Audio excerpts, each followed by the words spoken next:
बंदी छोड़ सतगुरु रामपाल जी परमेश्वर जी की जय हो। सत्साई भाइयों और बहनों, बहुत बड़ी दया पूज्य गुरुदेव भगवान की, सतगुरु रामपाल जी परमात्मा की, जिनके विशेष आशीर्वाद से, शुभ आशीर्वाद से आप और हम सभी सत्सेवक भाई बहन लाइव साथ संगति के माध्यम से एक दूसरे के साथ में ज्ञान चर्चा के लिए, परमेश्वर की महिमा के लिए रूबरू हैं। भाइयों और बहनों, इस वक्त कलयुग की बिचली पीढ़ी का ये बिल्कुल प्राइम टाइम है। काल और दयाल यानी 21 ब्रह्मांड का स्वामी ज्योति निरंजन, दुर्गा का पति, ब्रह्मा विष्णु महेश का पिता, और दूसरी तरफ सतगुरु कबीर परमात्मा जो वर्तमान में धरती पर सतगुरु रामपाल जी के रूप में प्रकट हैं। इन दोनों के मध्य सूक्ष्म रूप से भयंकर लड़ाई जारी है। काल पूरी कोशिश कर रहा है अपने एजेंटों के माध्यम से भक्ति मार्ग को ढीला करवाने के लिए, आत्माओं के मन में शंका और संदेह पैदा करवाने के लिए, गुरुदेव भगवान और उनकी सत भक्ति से दूर करने के लिए, उन तमाम भक्ति कर्मों से दूर करने के लिए जिन भक्ति कर्मों के करने से सतगुरु प्रसन्न होता है। और दूसरी तरफ सतगुरु यानी कबीर भगवान भी जी जान लगाकर अपनी आत्माओं तक अपना संदेशा पहुंचा रहे हैं, उनको दृढ़ करने के लिए। उनकी अटल लगन अपने चरणों में लगाने के लिए। तो दोनों ही शक्तियों के मध्य वर्तमान में भयंकर लड़ाई जारी है, और ये सूक्ष्म रूप में है, क्योंकि काल सबके सामने प्रकट नहीं होता है, उसको श्राप लगा हुआ है। वो घटिया चाल चलेगा, साम दाम दंड भेद जैसी घटिया नीति अपनाएगा, मर्यादा तोड़कर भक्ति कर रहे भक्तों के अंदर कुप्रेरणा करेगा, या उनके अंदर स्वयं प्रेत की तरह प्रवेश करके अपना कार्य सिद्ध करेगा। और परमात्मा सर्वशक्तिमान है, सर्वज्ञ है, अंतर्यामी है। परमेश्वर अपनी आत्माओं में सत प्रेरणा करके अपना संदेशा भिजवाएंगे। तो दोनों ही शक्तियों के मध्य सूक्ष्म रूप से भयंकर युद्ध छिड़ा हुआ है। अब इस भयंकर युद्ध में आप और हमने क्या करना है, क्योंकि युद्ध हो किसके लिए रहा है? धन के लिए नहीं हो रहा, जल के लिए नहीं हो रहा, अनाज के लिए नहीं हो रहा, संपत्ति के लिए नहीं हो रहा। दोनों ही शक्तियों के मध्य जो युद्ध छिड़ा हुआ है, ये हम आत्माओं के लिए हो रहा है। तो वर्तमान में सबसे बड़ी भूमिका आप और हम आत्माओं की है। हम किसके पाले में रहना चाहते हैं, हम किसके पैरों तले रहना चाहते हैं, हम किसके पक्ष में खड़े होकर जय और विजय का, जय और पराजय का जो है ये जो खेल चल रहा है, हम इसका निपटारा करवाने वाले हैं। यदि हम काल के पक्ष में खड़े होकर भक्ति विरुद्ध कर्म करेंगे तो जाहिर सी बात है परमेश्वर की पराजय होगी। और यदि हम परमेश्वर के पाले में, उनके पक्ष में खड़े होकर उनके ज्ञान को आधार बनाकर मर्यादा में रहकर भक्ति करेंगे तो निश्चित तौर पर परमेश्वर की विजय होगी, उनकी जय होगी।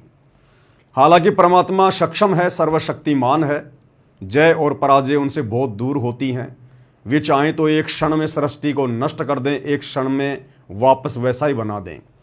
लेकिन भाई और बहनों, परमेश्वर ने जब इस काल को, शैतान को 21 ब्रह्मांड की ये सृष्टि रचकर दी, तो परमेश्वर ने उसके साथ कुछ एग्रीमेंट किया था, अनुबंध किया था। उस एग्रीमेंट के तहत परमात्मा यहां पर जोर जबरदस्ती वाला खेल नहीं खेलता है। इसलिए दास ने यहां पर जय और पराजय वाला शब्द यूज किया है। तो भाई और बहनों, वर्तमान में दो पार्टियां धरती पर हैं, एक काल की और एक दयाल की। काल की पार्टी है सतलोक आश्रम मैनेजमेंट हरियाणा, जो काल वाले ही सारे कर्म कर रही है।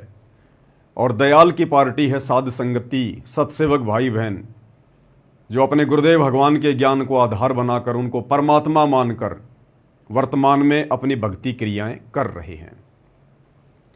तो किस प्रकार से काल अपना षड्यंत्र खेल रहा है और कैसे सतगुरु यानी दयाल उसके षड्यंत्र को फैल करवाते जा रहे हैं, आज हम इसी टॉपिक पर चर्चा करेंगे। उससे पहले हम पूज्य गुरुदेव भगवान का जयकारा लगाते हैं, मालिक को याद करते हैं उनका स्मरण करते हैं, क्योंकि उनके आशीर्वाद के बिना इस जिव्या से एक शब्द निकालना भी नामुमकिन है। परमपिता परमात्मा सारी सृष्टि के रचनहार कुल मालिक कबीर परमेश्वर सतगुरु रामपाल जी भगवान की सदा ही जय हो। परमपिता परमेश्वर सारी सृष्टि के रचनहार बंदी छोड़ सतगुरु रामपाल जी भगवान की जय हो। बंदी छोड़ सतगुरु रामपाल जी परमेश्वर जी की जय हो। परमपिता परमेश्वर सारी सृष्टि के रचनहार कुल मालिक कबीर परमेश्वर असंख्य ब्रह्मांडों के रचयिता। अब देखो भाई और बहनों, जो शब्द मैं रोजाना बोलता हूं, अब वो शब्द मेरी जुबान पे नहीं आ रहे। गुरुदेव भगवान का जो जयकारा मैं रोज लगाता हूं, निर्विघ्न रूप से लगाता हूं, अब वो जयकारा मुझे नहीं आ रहा। यही तो परमात्मा का खेल है, यही तो परमात्मा की लीला है। इसलिए हम सब जीव हैं, दो कोटि के प्राणी हैं। शुरुआत में मुझे कैसे उसकी शुरुआत करनी है अभी मेरी बुद्धि में नहीं आ रहा। परमात्मा बीच बीच में हमें अपनी औकात याद दिलाते हैं कि भाई तुम चाहे कुछ भी हो, लेकिन हो तुम जीव दो कोटि के। जब तक मैं सद्बुद्धि ना बख्शूं तब तक तुम एक शब्द भी अपने मुंह से नहीं निकाल सकते। तो किस प्रकार से परमात्मा दया करें।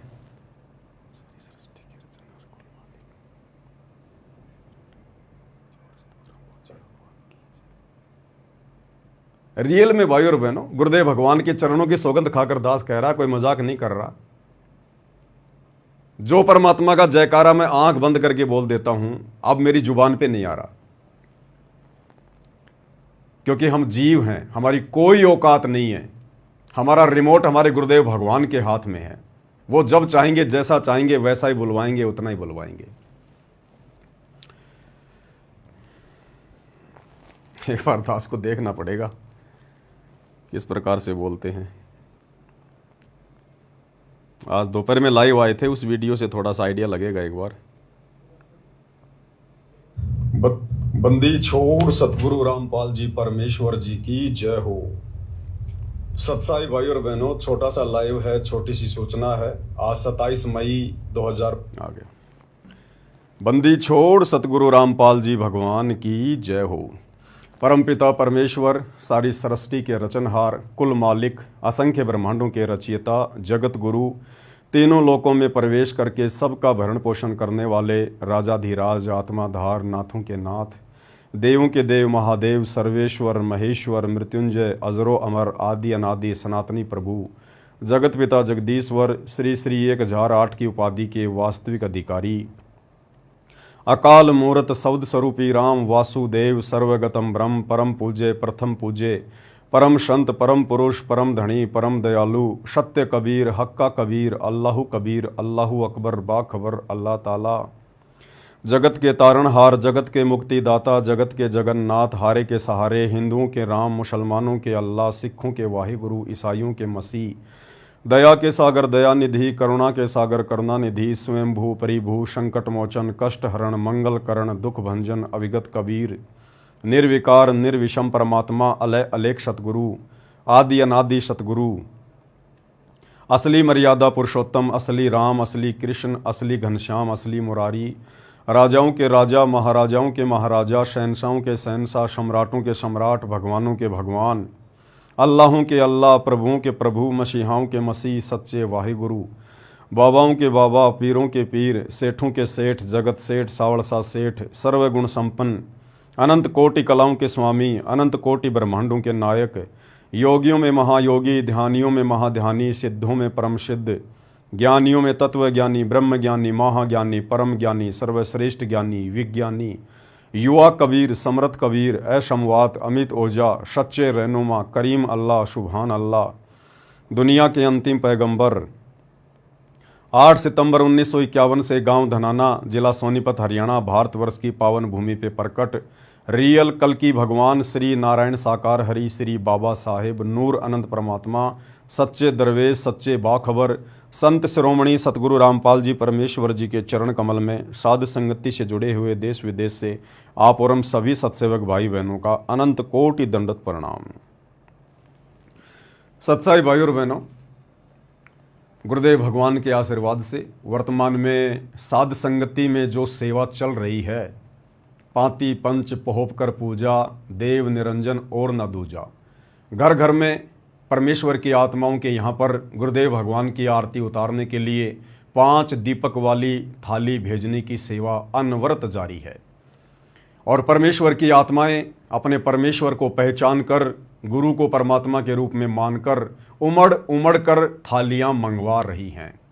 और जो आत्मिक आनंद आत्माओं को परमेश्वर की आरती के साथ आरती करने में आ रहा है, उसका वर्णन नहीं किया जा सकता। क्योंकि असंख्य युगों के बाद, अनंत युगों के बाद आप और हमारा बिल्ली के भाग का छीका टूटा है। आज हमें गुरु रूप में परमात्मा समझ में आया है, तो अब भला आत्मा कैसे पीछे रह सकती हैं भक्ति का अमृत पान करने से? अब आत्माएं कैसे पीछे रह सकती हैं अपने गुरुदेव भगवान को प्रसन्न करने से? जी जान लगा देंगे, आवश्यकता पड़ी तो खून का कतरा कतरा बहा देंगे, अपने परमेश्वर के चरणों में उनकी सेवा में कुर्बान कर देंगे। उदाहरण दिए हैं गुरुदेव ने आज से पहले कि ये परमात्मा ऐसे नहीं मिलता, इतनी आसानी से नहीं मिलता।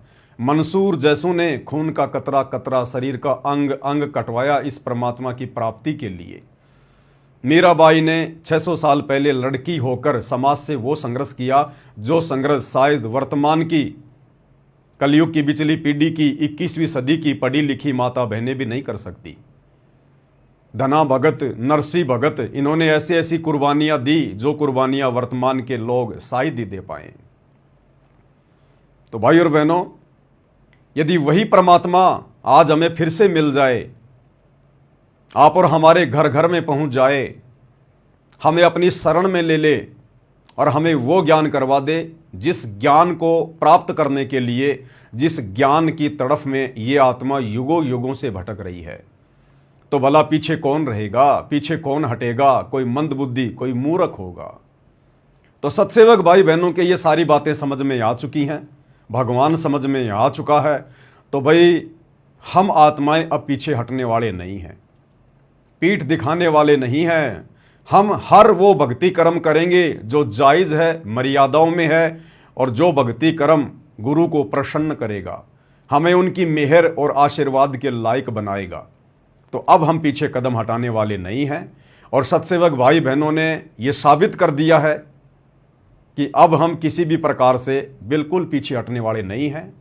काल चाहे संगत में कुसंगत पैदा करके हमारे ही भगत भाई बहनों के माध्यम से हमारे अंदर कितना ही दोष, संदेह या संशय पैदा करने का कुप्रयास क्यों ना करें, हम आत्माएं अब पीछे कदम हटाने वाली नहीं है। भाई और बहनों, काल अपनी कोशिश अनवरत करेगा और सतगुरु ने भी हमें भक्ति का पाठ बखूबी पढ़ाया है। गुरुदेव भगवान ने अपने सत्संगों में कहा है, गीता अध्याय 2 श्लोक नंबर 53 का जिक्र किया है कि अर्जुन, जब तक तेरी बुद्धि तरह तरह के वचनों को सुनकर भ्रमित होती रहेगी, जब तक तेरी बुद्धि स्थिर नहीं होगी, तब तक तो तू योग को भी प्राप्त नहीं होगा। तू एक अच्छा योगी भी नहीं समझा जा सकता, तू एक भगत भी नहीं कहलाया जा सकता, जब तक तरह तरह के वचनों को सुनकर तेरी बुद्धि भ्रमित रहेगी। तो गुरुदेव भगवान ने सबसे पहले उसी भ्रमणा का निवारण किया, अपना अनमोल तत्व ज्ञान दिया। परमेश्वर ने कूट कूट कर अपने सत्संगों के माध्यम से तत्व ज्ञान की खीर खिलाई परमात्मा ने अपने बच्चों को। और आज गीता अध्याय 2 श्लोक नंबर 53 के आधार से अगर इस पृथ्वी पर कोई आत्मा है, कोई सूरवीर आत्माएं हैं, परमेश्वर की विशेष आत्माएं हैं, परमात्मा चाहने वाली आत्मा हैं, मोक्ष की अधिकारी आत्मा हैं, तो साध संगति से जुड़े हुए सत्सेवक भाई बहन हैं, जिनकी बुद्धि परमेश्वर को लेकर, परमात्मा को लेकर, कबीर साहिब कौन है इस बात को लेकर स्थिर हो चुकी है। अब यदि ये काल स्वयं पृथ्वी पर उतर कर आ जाए तो भी सत्सेवक भाई बहनों को भ्रमित करने में नाकामयाब ही रहेगा। और यही चाहते हैं परमात्मा, इतनी ही दृढ़ता चाहते हैं, इतना अंधविश्वास अपने गुरु पर ज्ञान को आधार बनाकर जिसको हो जाएगा, उस आत्मा के मोक्ष में फिर इस कलयुग की पिछली पीढ़ी में कोई संशय नहीं होता। लेकिन काल की कोशिश रहेगी, काल का प्रयास है संशय पैदा करना, और तो कुछ वो कर नहीं सकता, क्योंकि हम सतगुरु की शरण में हैं, मर्यादा में रहकर गुरु को परमात्मा मानकर ज्ञान को आधार बनाकर भक्ति कर रहे हैं। समर्थ सतगुरु ने अपना रक्षा कवच अपने सत्सेवक बच्चों के चारों तरफ, उनके घरों के चारों तरफ बना रखा है। तो काल का वैसे तो कहीं कोई दाव लग नहीं रहा। उसका एक ही दाव है कि संगत माही कुसंगत उपजय, जैसे बन में बांस आपे घिस घिस आग लगा ले, करे बन खंड का विनाश। क्योंकि जगत वाले तो जानते ही नहीं सात संगति क्या है, संत रामपाल जी कौन है, उनका मिशन क्या है। तो काल किन के माध्यम से भ्रमित करवाने का कुप्रयास करेगा? हमारे ही भगत भाई बहनों के माध्यम से, जो साध संगति से बागी हो चुके हैं अपनी नालायकी के कारण, अपने कमजोर संस्कारों के कारण, या कुछ एक आत्माएं जो सतलोक आश्रमों से जुड़ी हुई है, जो अपनी मंदबुद्धिता के कारण, अज्ञानता के कारण साध संगति का विरोध कर रहे हैं, अपने ही भगवान के वचनों का विरोध कर रहे हैं, सत्संगों का विरोध कर रहे हैं, यथार्थ 13वें कबीर पंथ का साध संगति का विरोध कर रहे हैं। और लगातार ये कुप्रयास काल करता आ रहा है। और हर बार परमात्मा ऐसी चोट मरवाते हैं साध संगति के माध्यम से कि महीने डेढ़ महीने तक तो काल बिल्कुल बेहोश हो जाता, बेहोश। जब उसे होश आता है तो डर के मारे फिर से नया षड्यंत्र खड़ा करता है। और ऐसा ही एक नया षड्यंत्र उसने फिर से खड़ा किया है, लेकिन वो तो बहुत हल्का सा है, ऊंट के मुंह में जीरे के समान, हाथी के सामने चींटी के समान। कुछ भगत भाई बहन जो पहले साध संगति में थे, बीच में मर्यादाओं में रहे नहीं, साध संगति से बागी हो गए, ना घर के ना घाट के, वो इस प्रकार की छोटी मोटी भ्रमणाएं संगत में पैदा करते रहते हैं। उनमें एक प्राणी का नाम है दर्शन दास जी, मध्य प्रदेश के। बेचारे बहुत ज्यादा प्रयास कर रहे हैं अपने परमपिता परमेश्वर काल भगवान को प्रसन्न करने का, लेकिन क्या करें, हर बार मुंह की खानी पड़ रही है। हर बार परमात्मा वीडियो बनवाकर ज्ञान आधार से उनके हर एक प्रश्न का प्रमाणित उत्तर दिलवा देते हैं। 10, 15, 20 दिन शांत हो जाते हैं, फिर से काल उनको मरोड़ी मारता है, फिर से उनकी बैटरी हल्की सी चार्ज होती है, फिर से वो काल का कार्य करने के लिए काल की सेवा में हाजिर हो जाते हैं। एक छोटा सा पेज उन्होंने अपने फेसबुक पर वायरल किया है। क्या पेज है, दास आपको दिखाता है। पाती पंच पोपकर पूजा को लेकर, क्योंकि उनका मानना यह है कि गुरुदेव भगवान की आरती 5 दीपक वाली थाल के साथ नहीं करनी चाहिए, ये तो काल की पूजा है। सतगुरु की पूजा इस प्रकार से आरती उतार के नहीं होती है। अरे मंद बुद्धियों, फूटे भाग तुम्हारे। उनकी क्या शंका है, क्या संदेह है, दास आपको अब विस्तार से बताएगा। ये पेज है भाइयों और बहनों यथार्थ भक्ति बोध का। यथार्थ भक्ति बोध वो पवित्र ग्रंथ है जिसमें पूज्य गुरुदेव भगवान ने अपने कर कमल से तीनों समय की आरतियों का सरलार्थ किया है, जिसके ऊपर मैं पवन दास वीडियो बना चुका हूं, तीनों समय की आरतियों के सरलार्थ के ऊपर। अब परमेश्वर तो परमेश्वर है भाई, सतगुरु शंख कला दर्शावे। परमेश्वर तो जब चाहे जैसे चाहे कोई भी तरीका अपना के, उनके पास तो अनंत रास्ते हैं, अपने बच्चों की परीक्षा ले ही लेते हैं। तो परमेश्वर ने यथार्थ भक्ति बोध का ये जो सरलार्थ है इसको अपने कर कमल से किया। और कुछ दिनों बाद में परमेश्वर ने जब दोबारा से यथार्थ भक्ति बोध वाली पुस्तकें छपवानी थी, तो गुरुदेव भगवान ने एक जगह पर संध्या आरती का सरलार्थ करते समय शुरुआत में लिख दिया कि बच्चों मेरे से एक छोटी सी भूल हो गई, संध्या आरती का सरलार्थ करते समय मेरे से गलती हो गई। कौन कह रहे हैं? गुरुदेव भगवान कह रहे हैं। किन वाणियों का सरलार्थ करते समय गलती हो गई?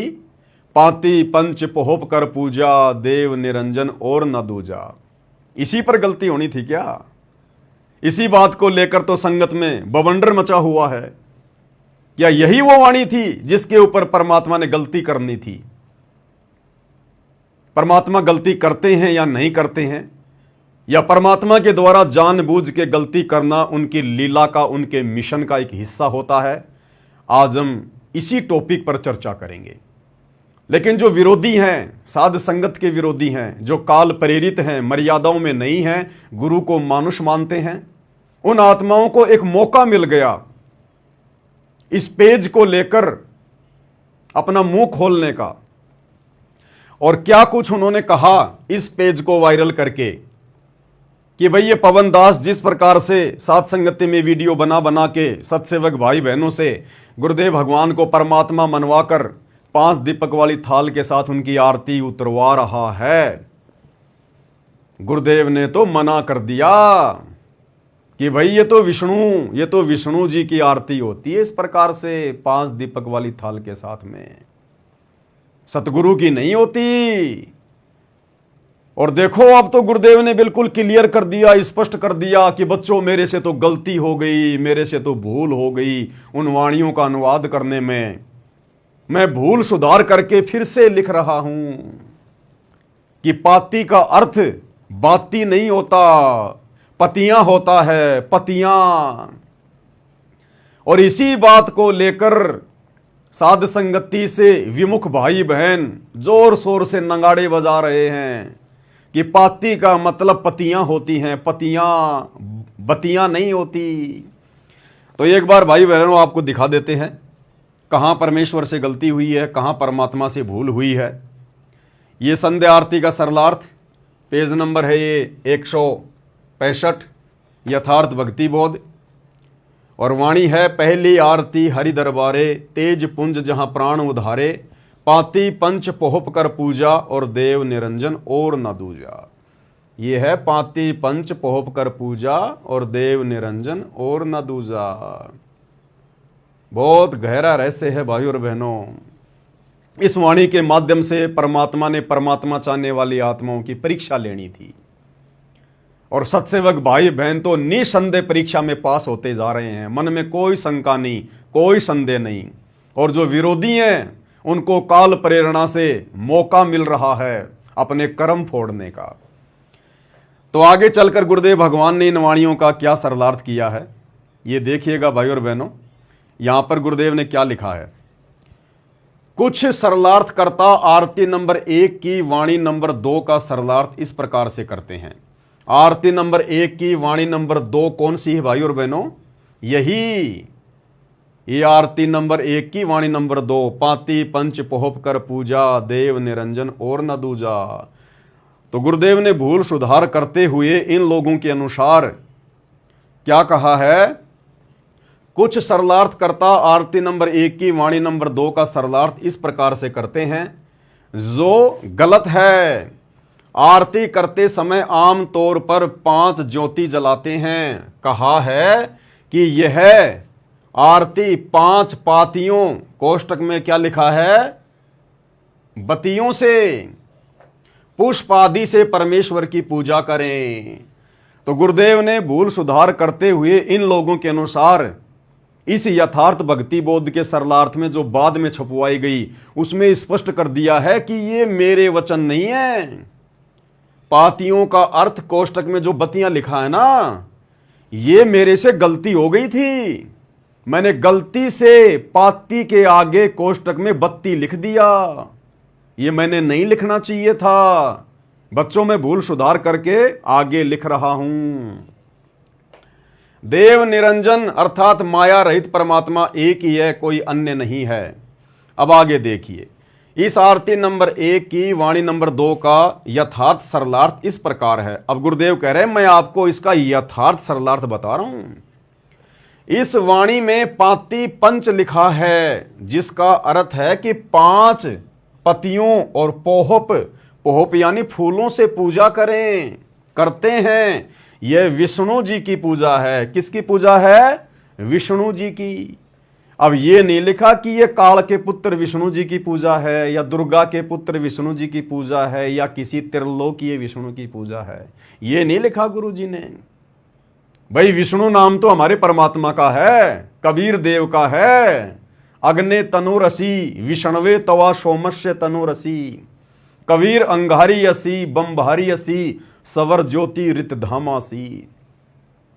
और जो तीनों लोकों में प्रवेश करके सबका धारण पोषण करता है, असल में वो है विष्णु। ये विष्णु नाम कबीर परमात्मा सतगुरु रामपाल जी की उपमात्मक पदवी का नाम है। और इस काल ने आप और हमें भ्रमित करने के लिए अपने पुत्रों का नाम रख दिया विष्णु, ताकि इन्हीं को परमात्मा मान के दुनिया पूजती रहे। तो यहां गुरुदेव ने कहा कि यह विष्णु की पूजा है। ये नहीं कहा कि ये काल के पुत्र विष्णु की पूजा है, या दुर्गा के पुत्र विष्णु की पूजा है, या शंकर जी के बड़े भाई विष्णु की पूजा है, या त्रिलोकीय विष्णु की पूजा है। ये भी एक संकेत है। विष्णु तो हमारे गुरुदेव भगवान है, कबीर परमात्मा है। खैर आगे बढ़ते हैं। इस वाणी में पाती पंच लिखा है, जिसका अर्थ है कि 5 पतियों और पोहप यानी फूलों से पूजा करें, यानी करते हैं। यह विष्णु जी की पूजा है। किसकी पूजा है? विष्णु जी की पूजा है। 5 पतियों तुलसी की भी चढ़ाते हैं और बेल की पतियां भी देव पूजा में चढ़ाते हैं। कबीर जी कहते हैं कि जो विष्णु जी की पूजा करते हैं वे गलती पर हैं। सत्य पुरुष के अतिरिक्त कोई निरंजन यानी माया रहित देव यानी भगवान नहीं है, यानी सत्य पुरुष के अलावा कोई पूज्य देव नहीं है। ध्यान रखना भाई और बहनों, यह भी तो हमारे गुरुदेव भगवान ने लिखा है ना कि सत्य पुरुष के अलावा और कोई पूज्य देव नहीं है, यानी पूजा किसकी करनी चाहिए? सत्य पुरुष की। यह पॉइंट आगे काम आएगा इसी वीडियो में जब हम ज्ञान गंगा का एक पेज देखेंगे। क्या कह रहे हैं गुरुदेव कि सत्य पुरुष के अतिरिक्त कोई पूज्य देव नहीं है, यानी सत्य पुरुष कबीर जी के अलावा और किसी की पूजा नहीं करनी चाहिए और कोई पूजा के लायक नहीं है। आगे बढ़िएगा, ध्यान दें। इस वाणी में पाती पंच लिखा है। क्या लिखा है? पाती पंच, न कि बाती पंच। बाती यानी बतियां और पाती यानी पतियां। तो गुरुदेव कह रहे हैं कि इस वाणी में पाती पंच लिखा है, ना कि बाती पंच। बाती का अर्थ है ज्योति तथा पाती का अर्थ है पत्ता। अंग्रेजी में लिखा है लीफ, यानी किसी भी पेड़ का पत्ता, किसी पौधे का पत्ता, तुलसी का पत्ता। पाती यानी पत्ता। कौन कह रहे हैं? गुरुदेव भगवान कह रहे हैं। अब यहां क्या कह रहे हैं गुरुदेव भगवान? भूल सुधार। भूल सुधार यानी बच्चों मेरे से भूल हो गई, मेरे से गलती हो गई पहले अनुवाद करते समय। अब मैं माफी मांग रहा हूं बच्चों, मैं अपनी गलती स्वीकार कर रहा हूं। कौन कह रहे हैं? सतगुरु रामपाल जी भगवान, सॉरी सृष्टि के मालिक, इन लोगों के अनुसार, क्योंकि ये गुरु को मानुष मानते हैं। इन लोगों को लगता है कि गुरु गलती भी कर सकता है, तभी तो बड़े जोश में आकर इन्होंने ये पर्चा वायरल किया है। अब भूल सुधार, कौन? सतगुरु रामपाल जी भगवान अपनी भूल को सुधार रहे हैं। यथार्थ भक्ति बोध जो पहले छपी है उसमें प्रिंटिंग में कुछ गलती रह गई थी, वह अब शुद्ध कर दी है। आरती नंबर 1 की वाणी नंबर 2 का यथार्थ सरलार्थ प्रिंट करते समय गलती से छूट गया था। तो इस पेज को लेकर विरोधियों को काल प्रेरणा से एक मौका मिल गया कि पवन दास तो वास्तव में पाखंड फैला रहा है। पाती पंच पोहप कर पूजा भगवान की नहीं होती, गुरु जी की नहीं होती, ये तो विष्णु की होती है। अब देखो गुरु जी ने अपनी गलती भी स्वीकार कर ली कि बच्चों मेरे से तो गलती हो गई थी और मैं अपनी भूल में सुधार कर रहा हूं। भाई और बहनों, कलयुग की बिचली पीढ़ी है। ठोक कर परमेश्वर ने ज्ञान दिया है, ठोक कर। परीक्षा भी ठोक ठोक के लेगा, ठोक ठोक के। और ये परीक्षा किसी और की नहीं है। तत्व भेद से सत्सेवकों के अलावा और किसी को कोई मतलब नहीं है। एक होता तत्व ज्ञान, एक होता तत्व भेद।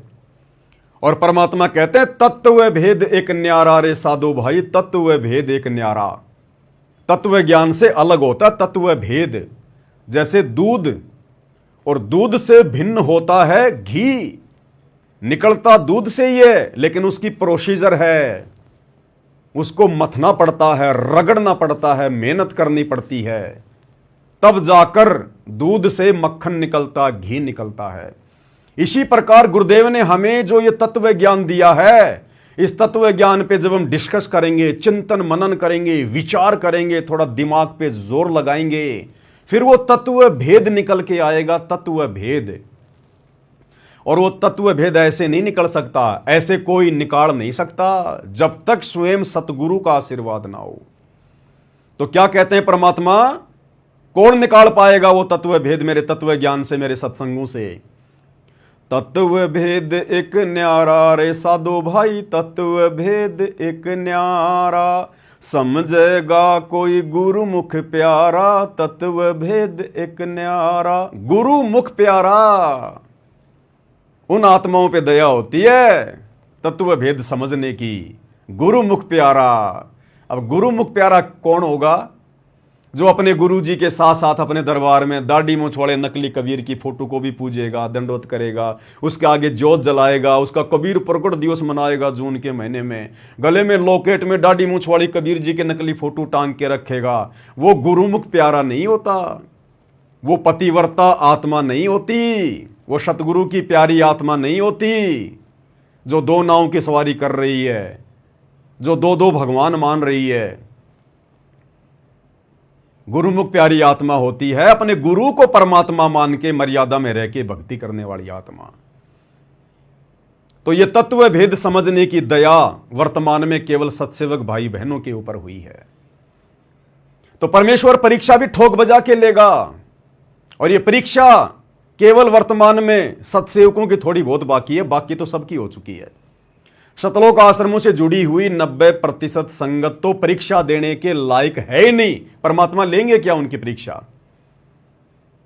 जब से गुरुदेव भगवान हिसार जेल में गए हैं अपने मिशन के लिए, उसके बाद से इन लोगों ने तो इतनी गलतियां कर दी, इतनी गलतियां कर दी कि परमात्मा कहते हैं कि भाई दिल का मर्मी कोई न मिला, जो मिलिया सो गर्जी। दिल का मर्मी कोई ना मिलिया, जो मिलिया सो गर्जी। और कहे कबीर ये अंबर फट गया, कैसे सीमेगा दर्जी। अगर छोटा मोटा अगर कोई कपड़ा कहीं से फट जाए तो दर्जी उसको सी देता है, अगर अंबर फट जाए तो दर्जी बेचारा क्या करे। तो परमेश्वर कहते हैं मन का महरमी कोई ना मिलिया, जो मिलिया सो गर्जी। और कहे कबीर ये अंबर फट गया, कैसे सीवेगा दर्जी। तो सतगुरुदेव भगवान इनकी कैसे परीक्षा लें? ये तो परीक्षा देने के योग्य नहीं है। कोई भी मर्यादा इन्होंने अपने गुरुदेव भगवान की सुरक्षित छोड़ी नहीं है। 2019 में गंदी राजनीति कांग्रेस का समर्थन करके, 2024 वर्तमान में गंदी राजनीति बीजेपी का समर्थन करके, जाटों की धर्मशाला में भक्तों का ज्योति पाठ और दान का पैसा लगा के खाली मान बढ़ाई के लिए, धनाना गांव में स्टेडियम बनवा के, जाटों के आरक्षण में भगत भाई बहनों को बैठा के, आनंदपाल जैसे गुंडों की, गैंगस्टरों की सीबीआई जांच का समर्थन करवा के 5-5 लाख रुपया उनको चंदे में देकर, अयोध्या में काल के पुत्र विष्णु के अवतार श्री रामचंद्र जी के निमित्त होकर भंडारा लगाना, काल पुजारियों के लिए काल उपासना को बढ़ावा देना, और भी ना जाने भाई और बहनों कितने कर्म जीव में छाले पड़ जाते हैं बोलते बोलते। तो इन्होंने तो अंबर को फाड़ दिया, अंबर को। अगर कोई एक आध मर्यादा तोड़ी होती तो सतगुरु विचार भी करता। इन्होंने तो मर्यादाओं की धज्जियां उड़ा दी, धज्जियां रौंद के रख दिया। तो ये शतलोक आश्रमों से जुड़े हुए भाई बहन तो परीक्षा देने के लायक है नहीं, योग्य है नहीं। तो ये वर्तमान में परीक्षा चल रही है सत्सेवक भाई बहनों की। तो ये काल मन में संदेह पैदा करने का प्रयास करेगा सत्सेवकों के। उससे पहले परमात्मा ने ठोक बजा के ज्ञान दिया है 30 साल तक, तो परीक्षा भी ठोक ठोक के लेगा। अब घर घर में थालियां जा रही हैं सत्सेवक भाई बहनों के, घर घर में गुरुदेव भगवान की आरती उतारी जा रही है, उनके शीश के ऊपर श्रद्धा भाव से जो है उच्चवर किया जा रहा है। आनंद मगन होके भगत भाई बहन आरतियां कर रहे हैं। अब ऐसे में परमात्मा हल्की हल्की चोट मारेगा कि कहीं इनमें से कुछ लोग देखा देखी में तो आरती नहीं उतार रहे मेरी, ये देखा देखी में तो पार्सल नहीं मंगवा रहे, कोरियर नहीं मंगवा रहे, देखा देखी में तो साथ संगति से नहीं जुड़े हुए हैं, क्योंकि देखा देखी वालों का साथ संगति में कोई लेन देन नहीं है, कोई जगह नहीं है। उस गंदगी को परमात्मा नहीं रखेगा। किसी न किसी बहाने, किसी न किसी परीक्षा के माध्यम से उसको परमात्मा साइड में करेगा। इसलिए यह पर्चा वायरल हुआ है। काल तो अपनी कोशिश करता है और सतगुरु काल की कोशिश में ही अपने भक्तों की परीक्षा ले लेता है। तो ये पर्चा वायरल हुआ तो परमात्मा ने यह देखना था कि अब कितनी आत्माओं के मन में संदेह उत्पन्न होता है पाती पंच पोप कर पूजा को लेकर। किन किन आत्माओं के मन में यह आएगा कि लो भाई ये तो वास्तव में गुरुजी से गलती हो गई थी। अरे गुरुजी खुद ही स्वीकार कर रहे हैं, गुरुजी खुद ही भूल सुधार कर रहे हैं कि बच्चों मेरे से गलती हो गई। तो जो कमजोर आत्माएं होंगी उनके मन में तुरंत संदेह उत्पन्न हो जाएगा कि वास्तव में कहीं हम इस पवनदास के कहने से तो ये गुरुजी की आरती नहीं उतार रहे, गुरुजी ने तो खुद ही भूल सुधार कर ली कि बच्चों मेरे से गलती हो गई। जिस किसी आत्मा के अगर यह भी मन में आ गया साध संगति से जुड़कर, मैं बाकी लोगों की बात नहीं कर रहा, बाकी लोग तो भगत कहलाने के भी लायक नहीं हैं जो सतलोक आश्रमों से जुड़े हैं।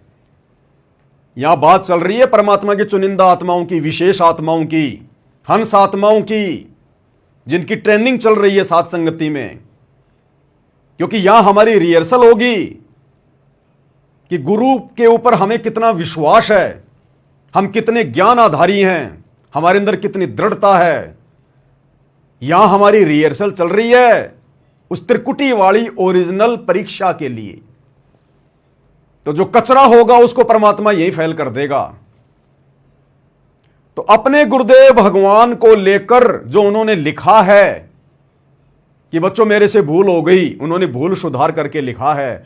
अगर किसी आत्मा के मन में जरा भी 1% भी अगर यह संदेह पैदा हो गया, अगर उसके मन में आ गई कि भाई वास्तव में गुरुजी से तो भूल हो गई थी और गुरुजी ने तो दोबारा से ठीक करके लिखा, वो आत्मा उसी समय फैल, उसी समय वो आत्मा भक्ति पद और मर्यादाओं से नीचे, उस आत्मा का मोक्ष नामुमकिन, उस आत्मा का मोक्ष नामुमकिन।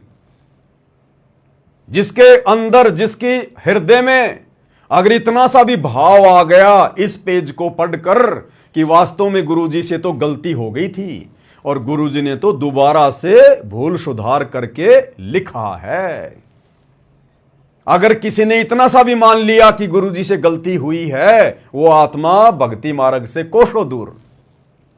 ये सूक्ष्म खेल है भाई और बहनों।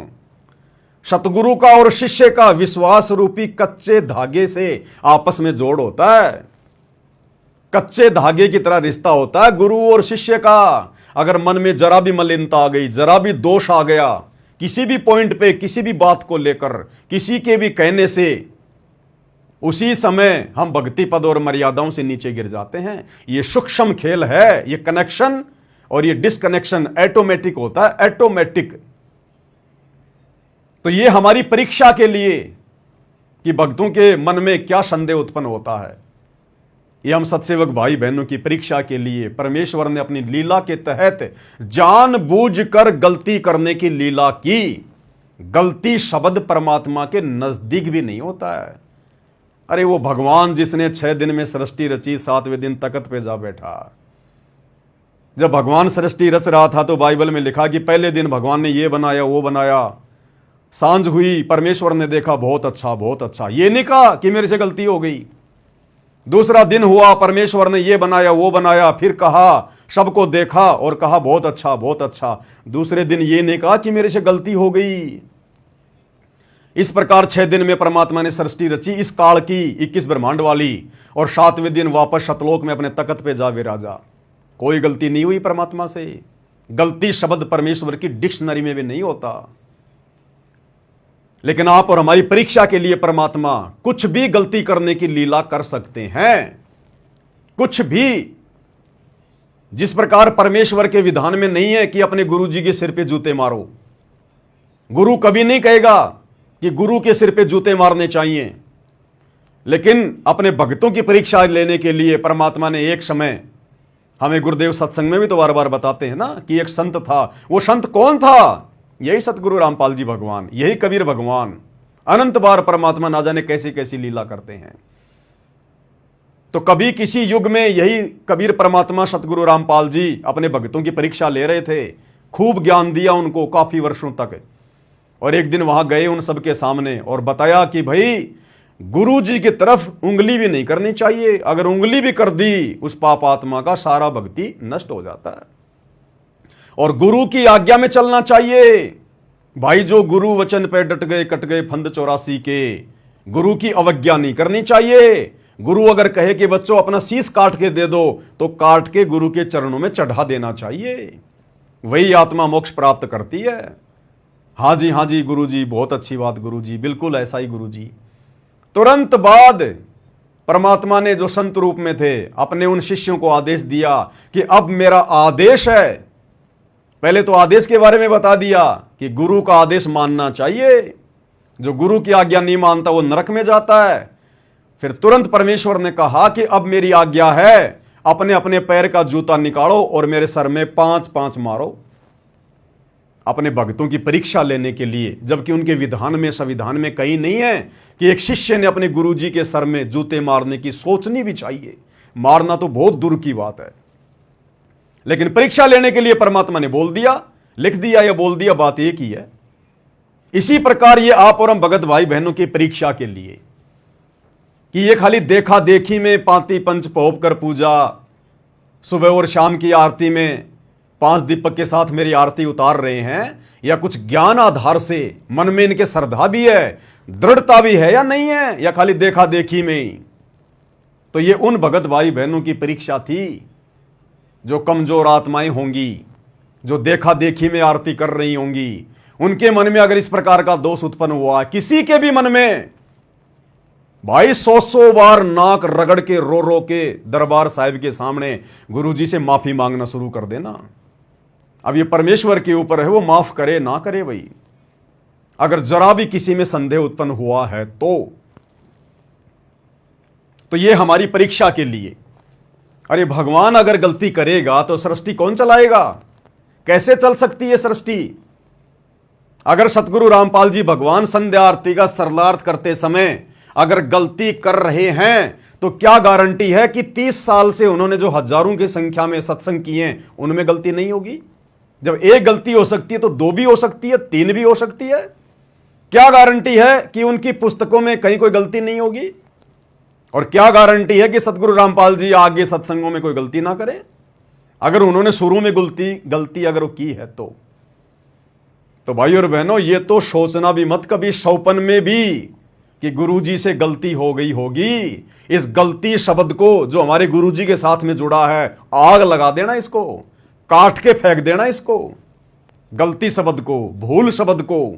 ना सतगुरु से भूल होती, ना सतगुरु से गलती होती। अपने बच्चों की परीक्षा लेने के लिए वो लाख बार भूल करने की लीला करे, लाख बार जानबूझ के गलतियां करने की लीला करे, ये उनकी मौज। तो ये हमारी परीक्षा के लिए था भाई और बहनों। लेकिन बड़ी खुशी की बात है, दास 2 या 3 दिन से यही देख रहा था कि मेरे पास में किसी का कोई मैसेज आता है या नहीं आता है कि भगत जी देखो यहां तो गुरुजी ने गलती कर दी। लेकिन शुक्र, एक भी आत्मा का ये पर्चा मेरे पास में पर्सनल नहीं आया, किसी ने नहीं भेजा। और सब भगत भाई बहन यही लिख के भेज रहे हैं इसके जवाब में फेसबुक पे, व्हाट्सएप पर, कि ये तो सतगुरु की लीला है, सतगुरु शंख कला दर्शावे। ये तो सतगुरु की लीला है अपने बच्चों की परीक्षा लेने के लिए। तो भाई और बहनों, ये साध संगति से जुड़कर गुरुदेव भगवान के आशीर्वाद का नतीजा है कि हमारे मन में काल तनिक भी संदेह पैदा नहीं कर पा रहा है। अब भाई और बहनों, थोड़ा ज्ञान आधार से चर्चा करेंगे। अभी तक तो दास ने आपको केवल मौखिक बताया है। अब आपको यह दृढ़ विश्वास हो जाएगा जब हम आगे कुछ और पढ़ेंगे यथार्थ भक्ति बोध के अनुवाद में, फिर हमें पक्का हो जाएगा कि वास्तव में हमारे गुरुदेव भगवान ने हमारी परीक्षा के लिए यहां पर इस प्रकार से लिखा है, भूल सुधार। तो यह आपने देख लिया यथार्थ भक्ति बोध का पेज नंबर 165। अब हम चलते हैं, ये पीडीएफ है उसी यथार्थ भक्ति बोध की, उसी यथार्थ भक्ति बोध की जिसको सतगुरु रामपाल जी परमेश्वर जी ने अपने कर कमल से लिखा है। जीव हमारी जाति है, मानव धर्म हमारा, हिंदू मुस्लिम सिख ईसाई धर्म नहीं कोई न्यारा। भाई और बहनों, ये भूमिका का 2nd पेज है। पीडीएफ आप जी डाउनलोड कर सकते हैं या आपके पास में पुस्तक होगी, आप खोल के देख सकते हैं। ये भूमिका का, यथार्थ भक्ति बोध की भूमिका का 2nd पेज है। अब इसमें हम चलते हैं भाई और बहनों। यहां पर गुरुदेव ने सब कुछ लिखकर अपना साइन मार रखा है संत रामपाल जी महाराज, लेखक और अनुवादक। अब क्या कह रहे हैं गुरुदेव भगवान कि मेरे से अनुवाद में भूल हो सकती है या नहीं हो सकती है, क्या है क्या नहीं है। इसी प्रकार परमेश्वर कबीर जी की वाणी तथा संत गरीबदास जी की वाणी का यथार्थ अनुवाद तत्वदर्शी संत ही कर सकता है। और तत्वदर्शी संत कौन होता है? तत्वदर्शी संत की भूमिका कौन करता है? स्वयं परमात्मा कबीर जी। और वर्तमान में धरती पर एकमात्र तत्वदर्शी संत कौन है? सतगुरु रामपाल जी। तो कौन हुए सतगुरु रामपाल जी? स्वयं कबीर भगवान। फिर भला कबीर भगवान की डिक्शनरी में भूल शब्द, गलती शब्द नहीं आ सकता। इस भक्ति बोध का हिंदी अनुवाद किया जाएगा, क्योंकि वर्तमान में सर्व बच्चे हिंदी तथा अंग्रेजी भाषी हो गए हैं। आने वाले समय में संतों की वाणी को अधिकतर क्षेत्रीय भाषा में बोली गई है। इसको यथार्थ रूप में जानना बहुत कठिन हो जाएगा। अनुवादकर्ता कौन? अनुवादकर्ता स्वयं गुरुदेव अपने विषय में कह रहे हैं, दोनों जुबानों का अनुभव रखता है, यानी हिंदी और अंग्रेजी। गुरुदेव भगवान कह रहे हैं कि मुझे बहुत अच्छे से आती हैं। लेकिन परमेश्वर तो हर भाषा का जानकार है। परमेश्वर तो पूरे विश्व की पूरी भाषाओं का जानकार है, सर्वज्ञ है, एक या दो भाषा नहीं। आदरणीय गरीबदास जी का सदग्रंथ साहिब, जिसमें 24,000 वाणियां हैं, इस ग्रंथ में विश्व की सभी भाषाओं का समावेश है। इन चौपाइयों में, इन शब्दों में विश्व की सभी भाषाओं का, तकरीबन 3,000 से ऊपर भाषाएं हैं। सभी भाषाओं के शब्दों का आदरणीय गरीबदास जी ने समावेश किया अपनी वाणियों में। अब भाइयों और बहनों, उस सदग्रंथ साहिब को वर्तमान में सन 1994 से खोल खोल के कौन बता रहा है, कौन अनुवाद कर रहा है, कौन कर सकता है? सतगुरु रामपाल जी ने अनुवाद किया एकमात्र। अब कौन कर सकता है? जिसको विश्व की सभी भाषाओं का ज्ञान हो, अन्यथा कैसे अनुवाद करेगा कोई? कैसे कोई खोलेगा उन शब्दों को? तो कौन हुए सतगुरु रामपाल जी भगवान? स्वयं कबीर परमात्मा, सर्वज्ञ अंतर्यामी, सर्व भाषाओं के जानकार, ज्ञाता, जनक। और इंसानों की भाषा तो छोड़िए, ये परमेश्वर तो 84 लाख योनियों में जितने जीव जंतु हैं, परमेश्वर उनकी भाषा भी जानता है। सतगुरु रामपाल जी भगवान तो मन में उठने वाली बातें, जिनके हम अभी आसपास भी नहीं हैं, 1 साल बाद हम क्या सोचेंगे, वो भी सतगुरु रामपाल जी भगवान जानते हैं। अरे तभी तो इस कबीर भगवान सतगुरु रामपाल जी ने महाभारत के युद्ध में उस टटीरी पक्षी के अंडों की रक्षा की। वो टटीरी पक्षी तो ट्याई ट्याई कर रही थी। उस परमेश्वर ने पहचान लिया, जान लिया, वो आत्मा की भाषा जानता है कि इसके ऊपर क्या आपत्ति है। परमेश्वर ने इंद्र के हाथी का 88,000 मण का घंटा तोड़कर और टटीरी के अंडों के ऊपर डाल दिया। ये वो परमात्मा है धरती पर, इनकी डिक्शनरी में भूल शब्द नहीं है। तो क्या कह रहे हैं गुरुदेव कि अनुवादकर्ता दोनों जुबानों का अनुभव रखता है। वर्तमान में विश्व में एकमात्र तत्वदर्शी संत हैं। गुरुदेव अपने लिए कह रहे हैं कि ये दास वर्तमान में पूरे विश्व में एकमात्र तत्वदर्शी संत है। अब तत्वदर्शी संत केवल कबीर भगवान ही होता है, दूसरा कोई नहीं होता। अनुवादकर्ता यानी गुरुदेव भगवान, अनुवादकर्ता का जन्म एक आम संत की भूमिका करते हुए परमात्मा स्वयं के साथ में जन्म शब्द को जोड़ रहे हैं। अन्यथा इस परमेश्वर के आसपास भी जन्म शब्द नहीं होता। इस परमेश्वर ने तो सबको जन्म दिया है। हम सभी आत्माओं का जनक है परमात्मा कबीर जी, सतगुरु रामपाल जी। ये रियल में सतगुरु हैं। और सतगुरु की क्या परिभाषा है? ना सतगुरु जननी जने और जाके माना बाप, पिंड ब्रह्मंड से रहित है ना वहां तीनों ताप। कि सतगुरु कभी जननी से जन्म नहीं लेता, मां से जन्म नहीं लेता। तो हम अपने गुरुदेव को सतगुरु कहते हैं ना। बंदी छोड़ सतगुरु रामपाल जी भगवान। अगर हम सतगुरु कह रहे हैं तो फिर हमने सतगुरु की परिभाषा का भी ज्ञान होना चाहिए कि सतगुरु कभी जननी से जन्म नहीं लेता। लेकिन यहां परमेश्वर एक आम संत की भूमिका करते हुए इस काल के लोक में अपने एग्रीमेंट, अपने विधान अनुसार काल से छुप छुपा के आंख मिचोली का खेल खेलते हुए आप और हम आत्माओं तक ये तत्व ज्ञान पहुंचाने के लिए एक आम व्यक्ति की, एक आम संत की भूमिका कर रहे हैं। उस आधार से परमात्मा ने स्वयं के लिए जन्म शब्द का प्रयोग किया है, अन्यथा ये तो स्वयंभू परमात्मा है। दुनिया की ऐसी कौन सी जननी है जो सतगुरु को अपने पेट में रख ले? जिस सतगुरु के गर्भ में पूरी सृष्टि समाई हुई है, जिस सतगुरु ने सबको जन्म दिया, दुनिया में ऐसी कोई स्त्री, कोई मां नहीं है जो सतगुरु को 9 महीने अपने गर्भ में रख ले, जो सतगुरु को जन्म दे। और जो जन्म लेकर आता है फिर वो सतगुरु नहीं होता, वो जीव है, जीव। क्योंकि जन्म जीव का होता है, पीव का नहीं होता, परमात्मा का नहीं होता, सतगुरु का नहीं होता, तत्वदर्शी संत का कभी जन्म नहीं होता। लीला वो जो मर्जी करे, हमारी चरम दृष्टि को धोखा देते हुए। अनुवादकर्ता दोनों जुबानों का अनुभव रखता है, वर्तमान में विश्व में एकमात्र तत्वदर्शी संत है। अनुवादकर्ता का जन्म दिनांक 8 सितंबर 1951 में हुआ था। इस कारण से आज सन 2013 में अनुवाद करने जा रहा हूं। यानी बरवाला कांड से 1 साल पहले गुरुदेव ने आश्रम में अपने कर कमल से तीनों समय की आरतियों का अनुवाद किया था, जो बाद में उनके जेल जाने के बाद में ये प्रिंट करवाया गया। तो सर्व क्षेत्रीय भाषा के शब्द जो अमृतवाणी में हैं, उनके अर्थ अच्छी तरह जानता हूं। अब क्या कह रहे हैं गुरुदेव भगवान, यह सबसे महत्वपूर्ण पॉइंट है। फिर भी अनुवाद में कोई त्रुटि रह जाए तो क्षमा चाहूंगा। अब भगवान हमसे क्षमा चाहेंगे क्या? हम जैसे 2 कोड़ी के तुच्छ प्राणियों से भगवान क्षमा चाहेगा क्या? क्या हम भगवान को क्षमा करने वाले हैं क्या? क्या भगवान गलती करेगा क्या? लेकिन एक आम व्यक्ति, आम संत की भूमिका करते हुए परमेश्वर ने इस प्रकार के शब्दों का प्रयोग किया है। क्या? कि फिर भी अनुवाद में कोई त्रुटि रह जाए तो क्षमा चाहूंगा। लेकिन आगे क्या लिख रहे हैं गुरुदेव? वैसे त्रुटि की तो गुंजाइश ही नहीं है। कि बच्चों, वैसे तो त्रुटि की कोई गुंजाइश है ही नहीं। अगर सतगुरु भी त्रुटि करेगा तो सृष्टि कौन चलाएगा? कौन काल के लोक से हमें पार करेगा?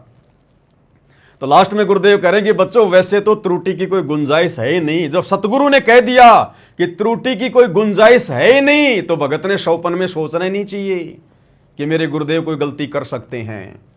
और यदि फिर भी यथार्थ भक्ति बोध के सरलार्थ में पाती पंच पहुप कर पूजा में गुरुदेव नीचे लिख रहे हैं भूल सुधार, तो ये परमेश्वर जानबूझकर आप और हमारी परीक्षा लेने के लिए इस प्रकार की लीला कर रहे हैं। देखो, सतगुरु यहां कोई जीवन जीने नहीं आता इस गंदे लोक में, इस काल के लोक में। ये तो इतना गंदा लोक है सतलोक की तुलना में। ये पृथ्वी तो छोड़िए, गुरुदेव ने बताया कि सतलोक जाने के बाद में इस काल के जो स्वर्ग और महास्वर्ग हैं, वो ऐसा लगता है जैसे गंदी जगह, बिल्कुल कूड़ा करकट। ये पृथ्वी तो बहुत दूर की बात है, इसकी तो कोई गिनती नहीं, इतनी गंदी है। क्या वो सतलोक का शहंशाह, सतलोक का राजा कबीर भगवान सतगुरु रामपाल जी इस पृथ्वी लोक पर जीवन जीने आएगा? अरे जीवन वो जीता है जिसका जन्म होता है। सतगुरु तो लीला करने आता है। तो परमेश्वर का जो सांसारिक जो दृष्टि से जो ये जीवन लीला है वर्तमान में जो ये चल रही है 8 सितंबर 1951 से, इसको हम एक जीवन नहीं कह सकते। जीवन के साथ में लीला शब्द प्रयोग करना पड़ेगा। जीवन लीला, जीवन जीता है एक जीव जो मां के गर्भ से जेर में लिपट के आता है, और जीवन लीला शब्द यूज होता है परमेश्वर के साथ है। फिर भी अनुवाद में कोई त्रुटि रह जाए तो क्षमा चाहूंगा। वैसे त्रुटि की तो गुंजाइश ही नहीं है।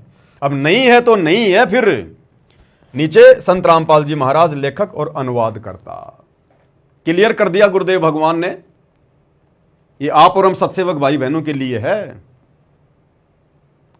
हमें परमात्मा ने त्रिकुटी पर रोक के नहीं रखना, हमें परमात्मा ने त्रिकुटी पर नहीं लेकर जाना। हमें परमेश्वर डायरेक्ट बाईपास लेके जाएंगे अपने विमान में बैठाकर। इसलिए परमात्मा यहीं पर ठोक बजाकर हर प्रकार से हमारी परीक्षा लेके हमें मजबूत करना चाहते हैं।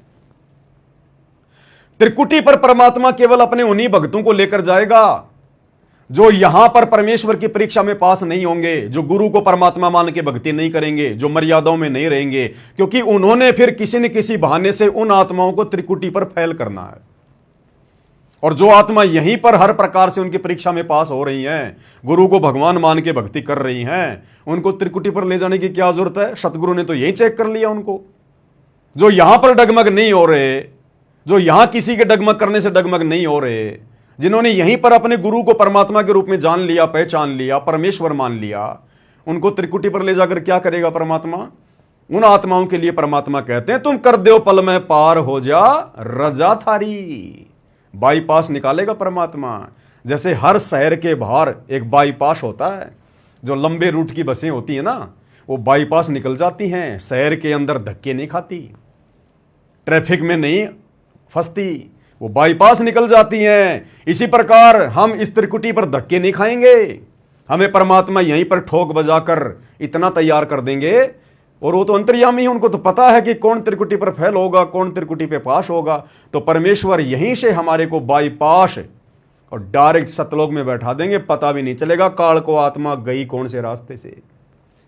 उसके लिए आप और हमारी भाई और बहनों की परीक्षा चल रही है कि अगर जरा भी कोई कमजोरी हो तो अभी तो ठीक कर लो, अभी तो मौका है, लेकिन बाद में मौका नहीं मिलेगा। फिर त्रिकुटी पर जाकर अगर तुमने अपने गुरु जी के प्रति मन में कोई शंका पैदा कर ली, कोई संदेह पैदा कर लिया, गुरु के अलावा किसी और में परमात्मा देख लिया, वहां मौका नहीं मिलेगा भूल सुधार का। ये भूल सुधार का मौका केवल यही है पृथ्वी लोक पर।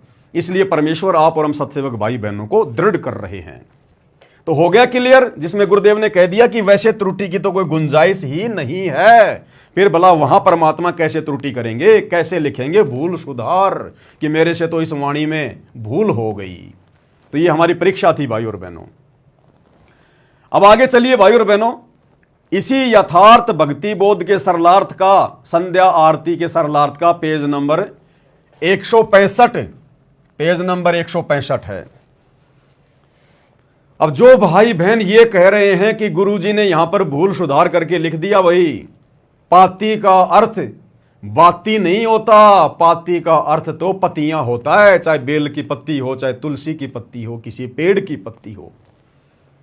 गुरुजी ने भूल सुधार करके लिख दिया कि पाती का अर्थ बाती नहीं होता, पत्तियां होता है।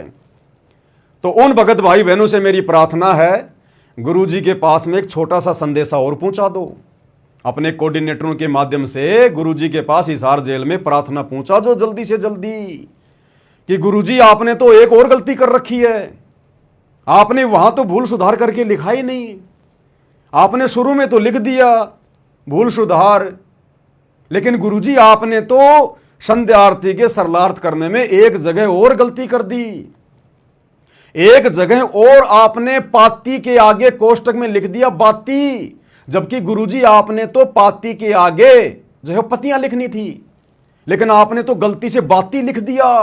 गुरुजी बाती थोड़ी होती है पाती का मतलब। जल्दी से जल्दी गुरुजी के पास प्रार्थना भिजवाओ और एक नई यथार्थ भक्ति बोध छपवाओ जिसमें लिखा हो वहां भी भूल सुधार।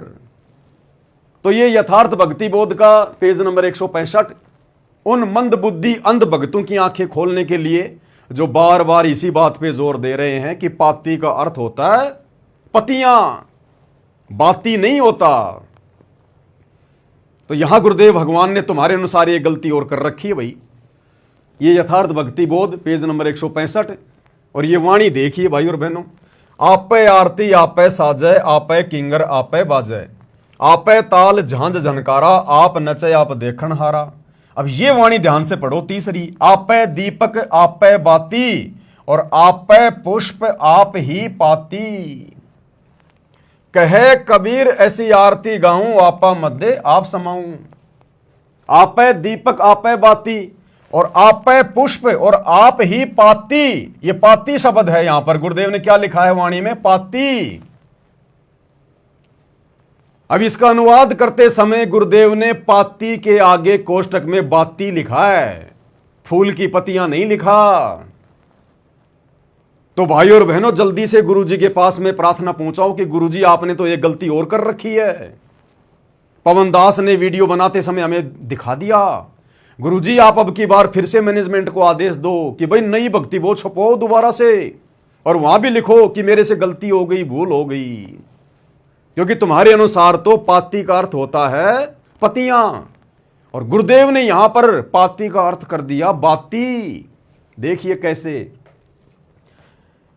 आरती नंबर 8 का सरलार्थ, ये 8 है, ये 9 है, ये 10 है। अब आगे चलिएगा,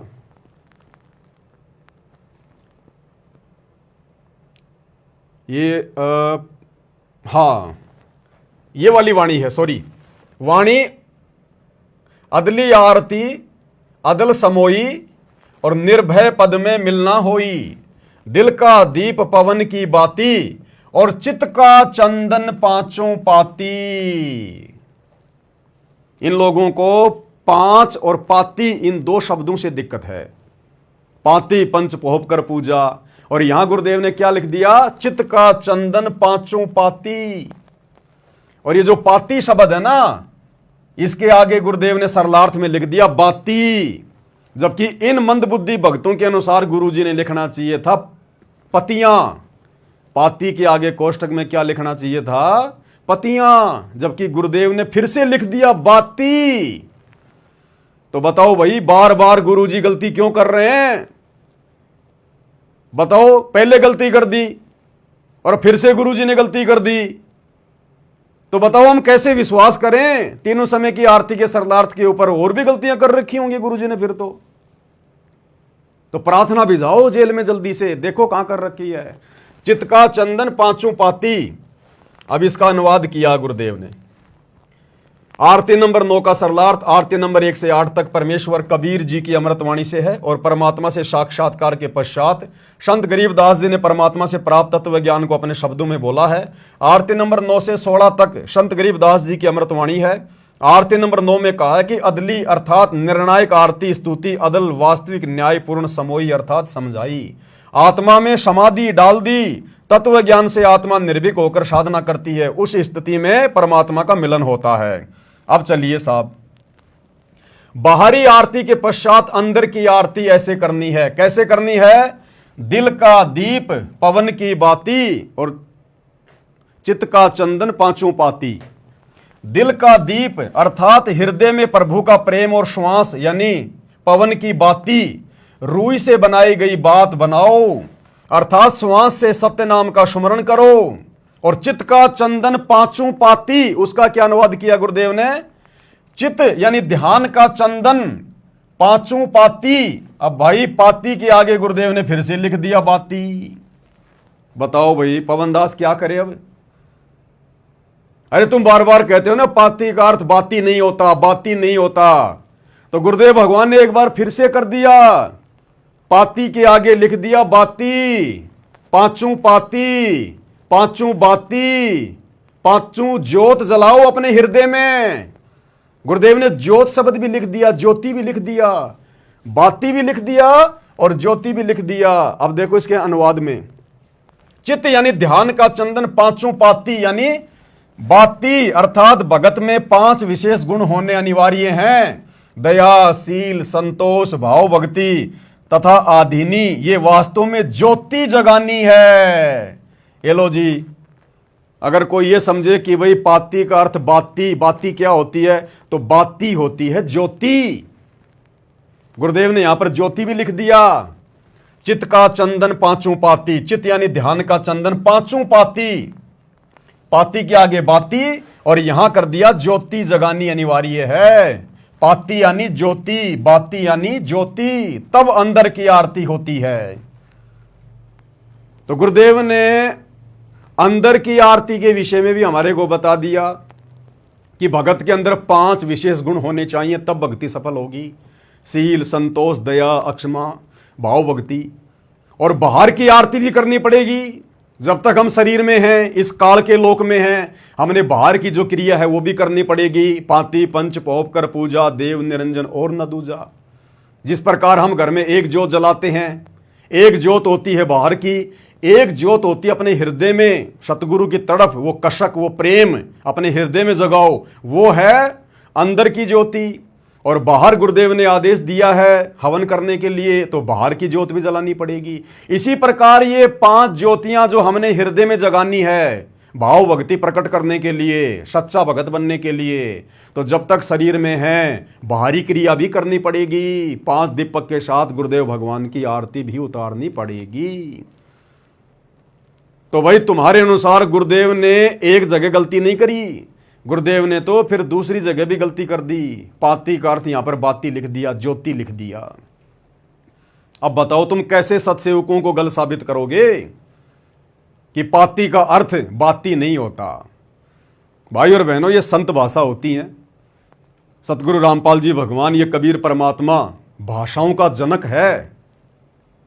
ये परमात्मा अगर सूरज को कह दे कि बेटा आज के बाद तू गर्मी नहीं देगा, शीतलता देगा, तो सूरज उसी क्षण अपना वो गर्मी देने वाला स्वभाव त्याग कर चंद्रमा की तरह शीतलता प्रदान करेगा सबको जेठ के महीने में। और ये सतगुरु रामपाल जी भगवान, सारी सृष्टि का मालिक, अगर इस चांद को आदेश दे दे कि हे चंद्रमा आज के बाद तू शीतलता नहीं, तू गर्मी प्रदान करेगा, तो ये चंद्रमा उसी क्षण शीतलता वाले स्वभाव को छोड़कर भीषण गर्मी, प्रचंड गर्मी देने लग जाएगा। साध वचन पलटे नहीं, चाहे पलट जाए ब्रह्मांड। तो संत भाषा अलग होती है, और संत की भाषा दुनिया की किसी डिक्शनरी में नहीं मिलती है। जीव कितने शब्दों को संजो सकता है, कितने शब्दों को पुस्तक में लिख सकता है।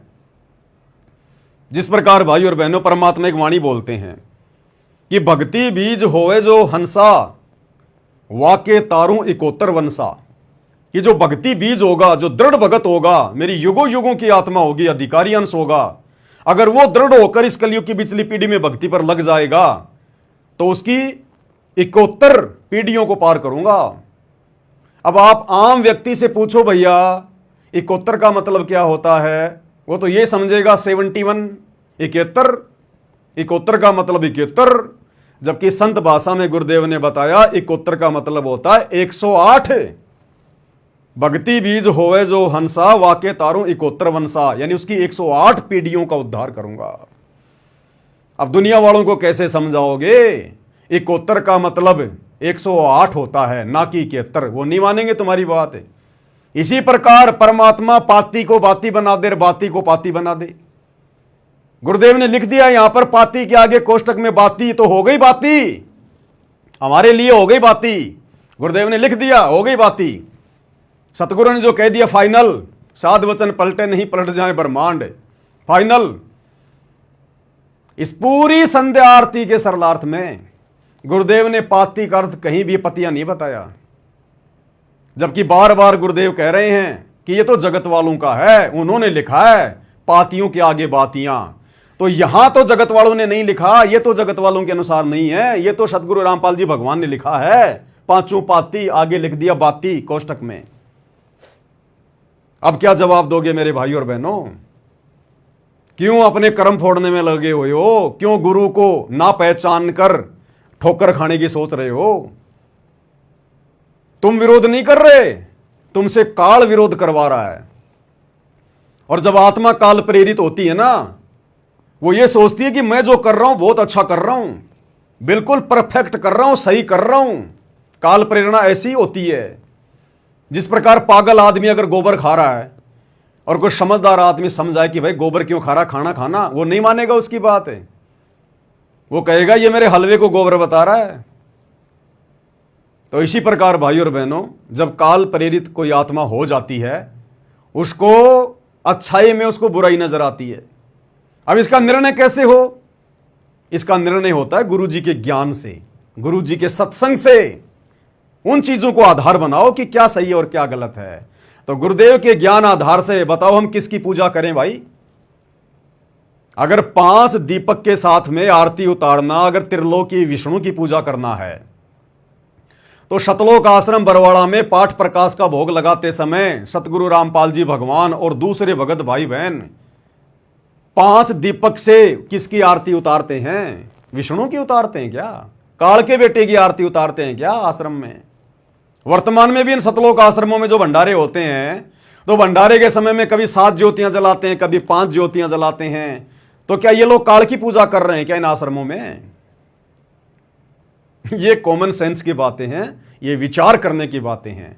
लेकिन ये विचार भी सतगुरु रामपाल जी भगवान के आशीर्वाद बिना जीव में उत्पन्न नहीं हो सकते। दूसरी बात, जो लोग ये कहते हैं कि ये सत्सेवक तो 5 दीपक वाली थाल के साथ में विष्णु की पूजा कर रहे हैं, काल की पूजा कर रहे हैं, तो भाई ना तो हम कोई पाती तोड़ के ला रहे कहीं से कि पाती पंच पोप कर पूजा, कि ये जो लिखा हुआ है वाणी में, कि ये जो विष्णु की पूजा है, ये 5 प्रकार की जो पत्तियां होती हैं बेल की या तुलसी की और फूल आदि से जो पूजा की जाती है, ये तो विष्णु की पूजा है जो इसमें लिखा हुआ है। तो हम सत्सेवक भाई बहन अपने गुरुदेव भगवान के आगे जब 5 दीपक वाली थाल से आरती करते हैं ना तो हम कोई फूल प्रयोग में ले रहे और ना हम कोई तुलसी की पत्तियां प्रयोग में ले रहे जो उसमें लिखा हुआ है, ना हम कोई बेल की पत्तियां काम में ले रहे। हम तो शुद्ध देशी घी दीपक में डालकर और गुरुदेव भगवान को श्रद्धा के साथ में उनको परमेश्वर मानकर उनकी आरती करते हैं, उनको प्रसन्न करते हैं। हम ना तो कोई तुलसी की कोई पत्तियां तोड़ के लाते, ना हम कोई फूल वाल तोड़ के लाते हैं। तो तुम्हारा ये कहना भी गलत हो गया कि ये लोग विष्णु की पूजा कर रहे हैं। अरे विष्णु की पूजा तो उस समय मानी जाएगी जब उसमें फूल रखे हों, उसके अंदर वो पत्तियां रखी हों, क्योंकि पाती पंच पौप कर पूजा। हम तो शुद्ध देसी घी की 5 ज्योत जला के गुरुदेव भगवान की आरती उतारे हैं और हमारे सामने तो ओरिजिनल विष्णु होते हैं सूक्ष्म रूप में और उनकी प्रतिमा सतगुरु रामपाल जी भगवान, ये है ओरिजिनल विष्णु जो तीनों लोकों में प्रवेश करके सबका धरण पोषण करता है।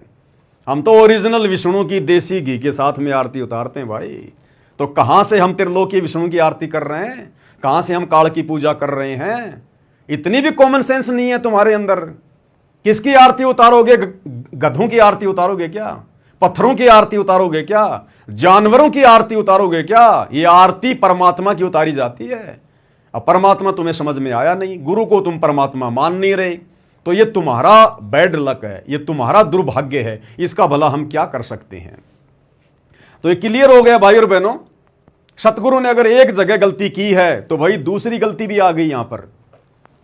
तो जो लोग मानते हैं कि सतगुरु गलती करता है तो सतगुरु के पास में हिसार जेल में प्रार्थना भिजवा दो कि गुरुजी आपने तो गलती कर रखी है, पवन दास ने सार्वजनिक कर दी, अब क्या मुंह दिखाएंगे हम उस पवन दास को? गुरुजी फिर से लिखो आप वहां भी कि भूल सुधार, कि बच्चों मेरे से गलती से पाती के आगे कोष्टक में बाती लिखा गया, इसका अर्थ तो पाती होता है। जल्दी प्रार्थना भिजवाओ। तो देखा भाई और बहनों आपने।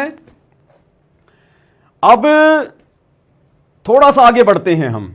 जो लोग विरोध करते हैं इन बातों का कि भाई 5 दीपक वाली आरती के साथ में सतगुरु रामपाल जी भगवान की आरती नहीं उतारनी चाहिए, आरती नहीं उतारी जाती है, तो उन भगत भाई बहनों के लिए अब हम आपको ज्ञान गंगा पुस्तक का पेज नंबर 165 दिखाते हैं। ये विश्व विजेता संत, ये ज्ञान गंगा पुस्तक आप सबके पास में है, उसका पेज नंबर 165 देख लेना भाई और बहनों। मैंने ये पीडीएफ डाउनलोड की है ज्ञान गंगा पुस्तक की। ओरिजिनल पुस्तक में ये कितने पेज पर है? ये पुस्तक मेरे हाथ में है ज्ञान गंगा, मैंने पेज को फोल्ड कर रखा है। ओरिजिनल पुस्तक के अंदर ज्ञान गंगा के अंदर पेज नंबर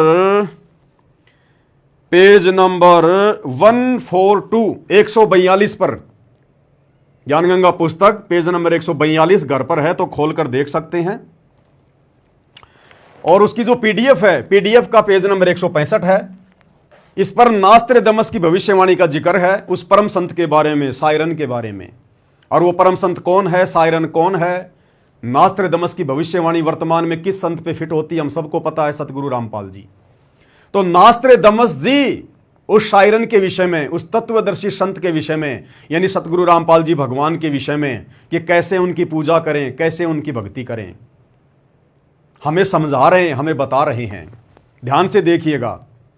और मैंने आपको इस वीडियो के शुरुआत में एक लाइन याद करने के लिए कहा था कि भाई और बहनों इस पॉइंट को ध्यान रखना जो लिखा हुआ है। क्या? ये देखिएगा, दास ने आपको दिखाया भी था कि एक जगह क्या लिखा हुआ है, हमने उसको ध्यान रखना है। कहां लिखा हुआ था? सत्य पुरुष के बारे में कुछ लिखा हुआ था कि हमने सत्य रात्रि 8 बजे लाइव आने के संदर्भ में, उससे पहले गुरुदेव भगवान का जयकारा लगाते हैं। हाँ, कहाँ लिखा हुआ था इसमें? सबसे ऊपर वाले पेज पे। उसी में था क्या? इसमें इसमें हाँ, ये रहा। ये वही पेज है यथार्थ भक्ति बोध का, पेज नंबर 165, जिसमें लिखा हुआ भूल सुधार, ये वही पेज है। इस पेज में यहां पर दास ने आपको दिखाया था, यानी सत्य पुरुष के अतिरिक्त कोई पूज्य देव नहीं है। सत्य पुरुष के अलावा किसी की पूजा नहीं करनी चाहिए। कोई संसार में पूजा के योग्य नहीं है एकमात्र सत्य पुरुष के अलावा। अब सत्य पुरुष कौन है हम सब जानते हैं, कबीर भगवान है। कबीर भगवान वर्तमान में सतगुरु रामपाल जी हैं। तो एकमात्र सतगुरु रामपाल जी के अलावा इस दुनिया में कोई भी पूजा के योग्य नहीं है। ये लाइन आप ध्यान रखना। ये अब ज्ञानगंगा पेज नंबर 142 और पीडीएफ का पेज नंबर 165 जो दास आपको दिखा रहा है उसमें काम आएगा कि किसकी पूजा करनी चाहिए। यानी सत्य पुरुष के अतिरिक्त कोई पूजा के योग्य देव नहीं है। कौन कह रहे हैं? गुरुदेव भगवान कह रहे हैं। अब वापस चलते हैं भाई और बहनों, हम ज्ञानगंगा पुस्तक की पीडीएफ के पेज नंबर 165 के ऊपर ये आ गई। ये तो यथार्थ भक्तिबोध का पेज नंबर 165 है और ज्ञानगंगा का भी भक्तिबोध उसका पीडीएफ का 165 ही है। विश्व विजेता संत और 165 नंबर पेज। अब नास्त्र दमस जी क्या कह रहे हैं उस तत्वदर्शी संत के विषय में, ध्यान से सुनिएगा भाई और बहनों। लास्ट में यहां पर ये देखिएगा, उस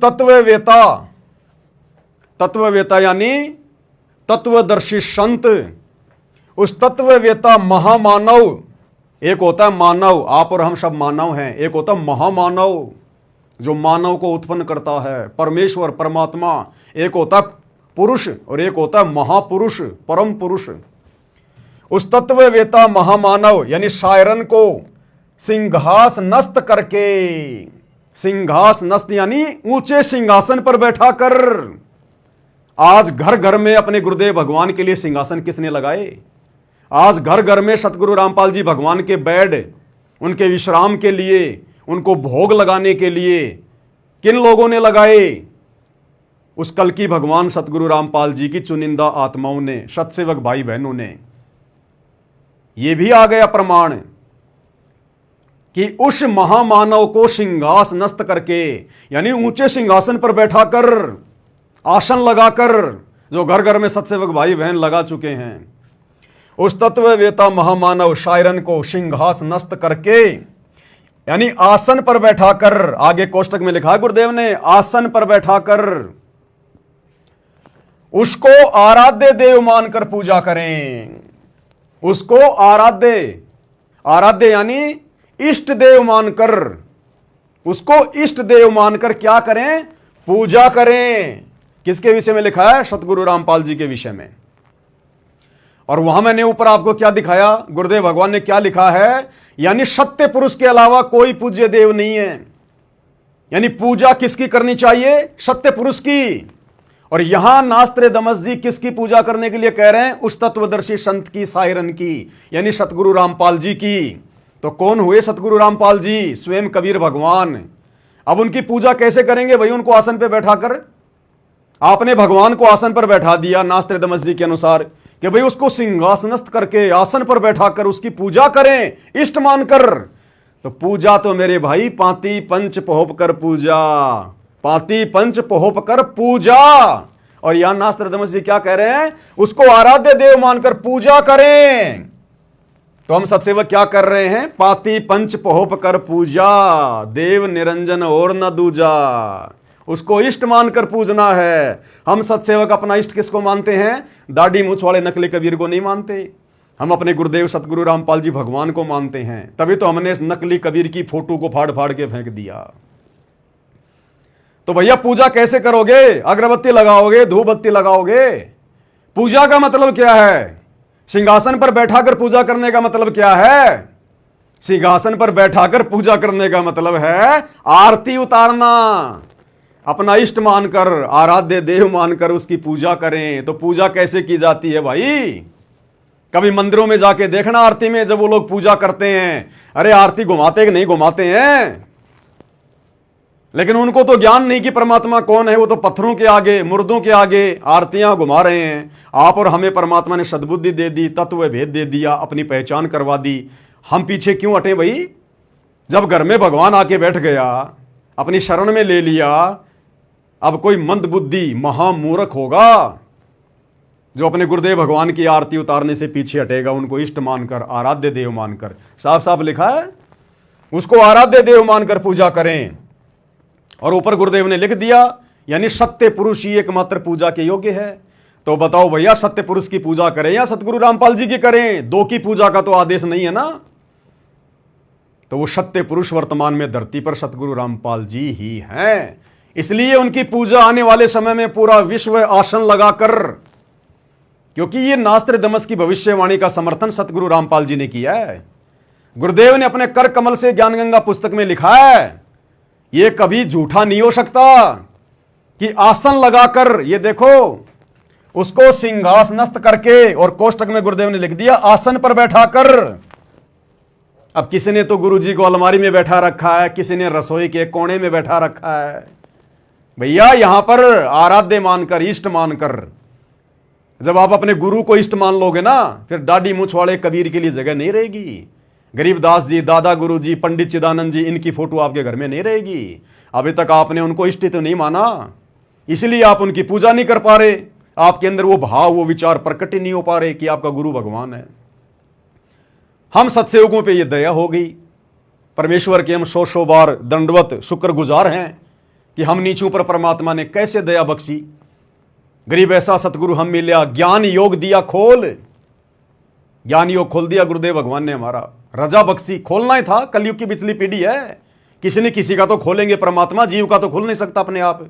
अगर जीव का अपने आप ही ज्ञान योग खुलना होता, गुरु को परमात्मा के रूप में पहचानना होता, तो लाखों युग बीत गए, अनंत युग बीत गए, आज से पहले पहचान लेते, नहीं पहचान पाया कोई। इसलिए परमात्मा ही रजा बख्शता है जब आत्मा के संस्कार उस लेवल पर पहुंच जाते हैं युगों युगों के बाद कि साधु सेती मस्करी चोरा नाल खुशहाल और मल अखाड़ा जीतेंगे युगन युगन के माल। तब परमेश्वर अपनी उन प्यारी आत्माओं की, गुरुमुखी आत्माओं का ज्ञान योग खोलते हैं, अपनी पहचान करवाते हैं। तब उन आत्माओं को दृढ़ विश्वास होता है कि गुरु ही भगवान है, गुरु ही परमात्मा है। तो यह विधि वर्तमान में केवल साध संगति में शुरू हुई है और आने वाले समय में पूरे विश्व में शुरू होगी, अन्यथा फिर नास्त्र दमस की भविष्यवाणी फैल हो जाएगी। अन्यथा फिर नास्त्र दमस की भविष्यवाणी का क्या मतलब हुआ कि उस तत्ववेता संत को आराध्य मानकर, आराध्य मानी इष्ट मानकर, और आसन लगाकर उनकी पूजा करें। तो गुरु को इष्ट किसने माना? भगवान किसने माना? कबीर किसने माना? सत्सेवकों ने। गुरु का आसन घर घर में किसने लगाया? सत्सेवकों ने। और गुरु की पूजा कौन कर रहे हैं? पाती पंच पोप कर पूजा केवल सत्सेवक। इसलिए दास कहता है कि यह साध संगति का जो मिशन है, यह सतगुरु रामपाल जी भगवान का मिशन है। यह किसी पवनदास नाम के 2 कोड़ी के कीड़े के द्वारा चलाया हुआ नहीं है। थोड़ी देर पहले वीडियो की शुरुआत में मैं तो जयकारा भूल गया, मेरी क्या औकात है। 3 दिन पहले हमने क्या सब्जी खाई थी वो पता नहीं।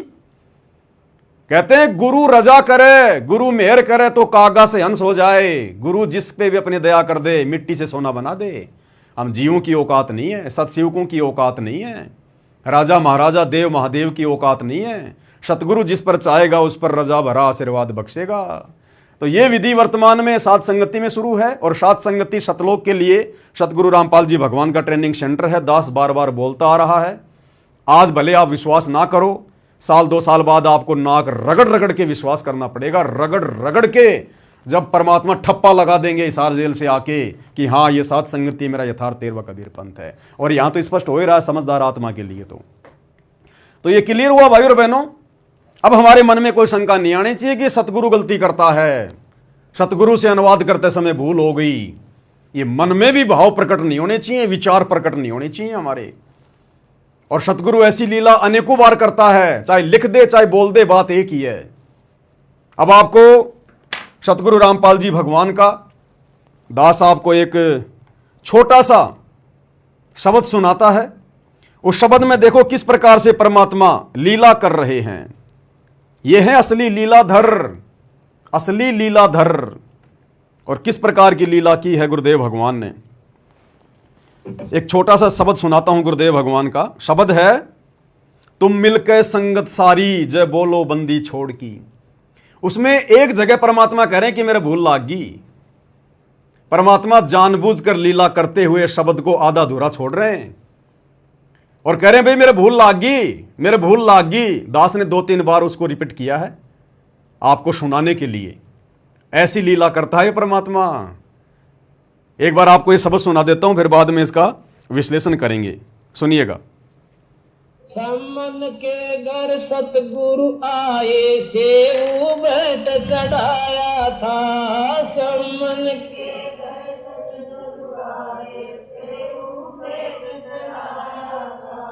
सम्मन के घर सतगुरु आए सेऊ बैठ लीला।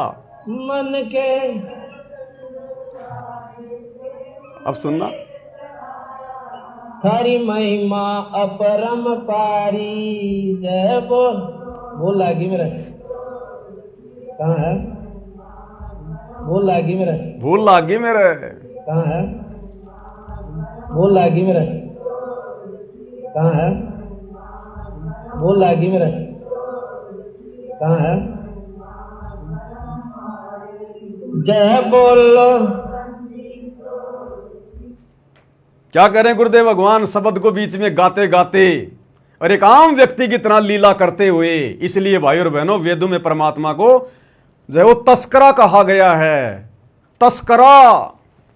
और इसीलिए नानक जी ने प्यार से कहा, ए ठगवाड़ा ठगी देश। परमात्मा को ठग कहा है, कबीर परमेश्वर को नानक जी ने ठग कहा, ठग कि ये ऐसे ठगता है, ये इस प्रकार से इस काल को ठग रहा है। वर्तमान में एक आम व्यक्ति बनके, आम संत बनकर, वो काल भी धोखे में है। ए ठगवाड़ा ठगी देश, खड़ा सियारा भोती बार, ये धानक रूप रहा करतार।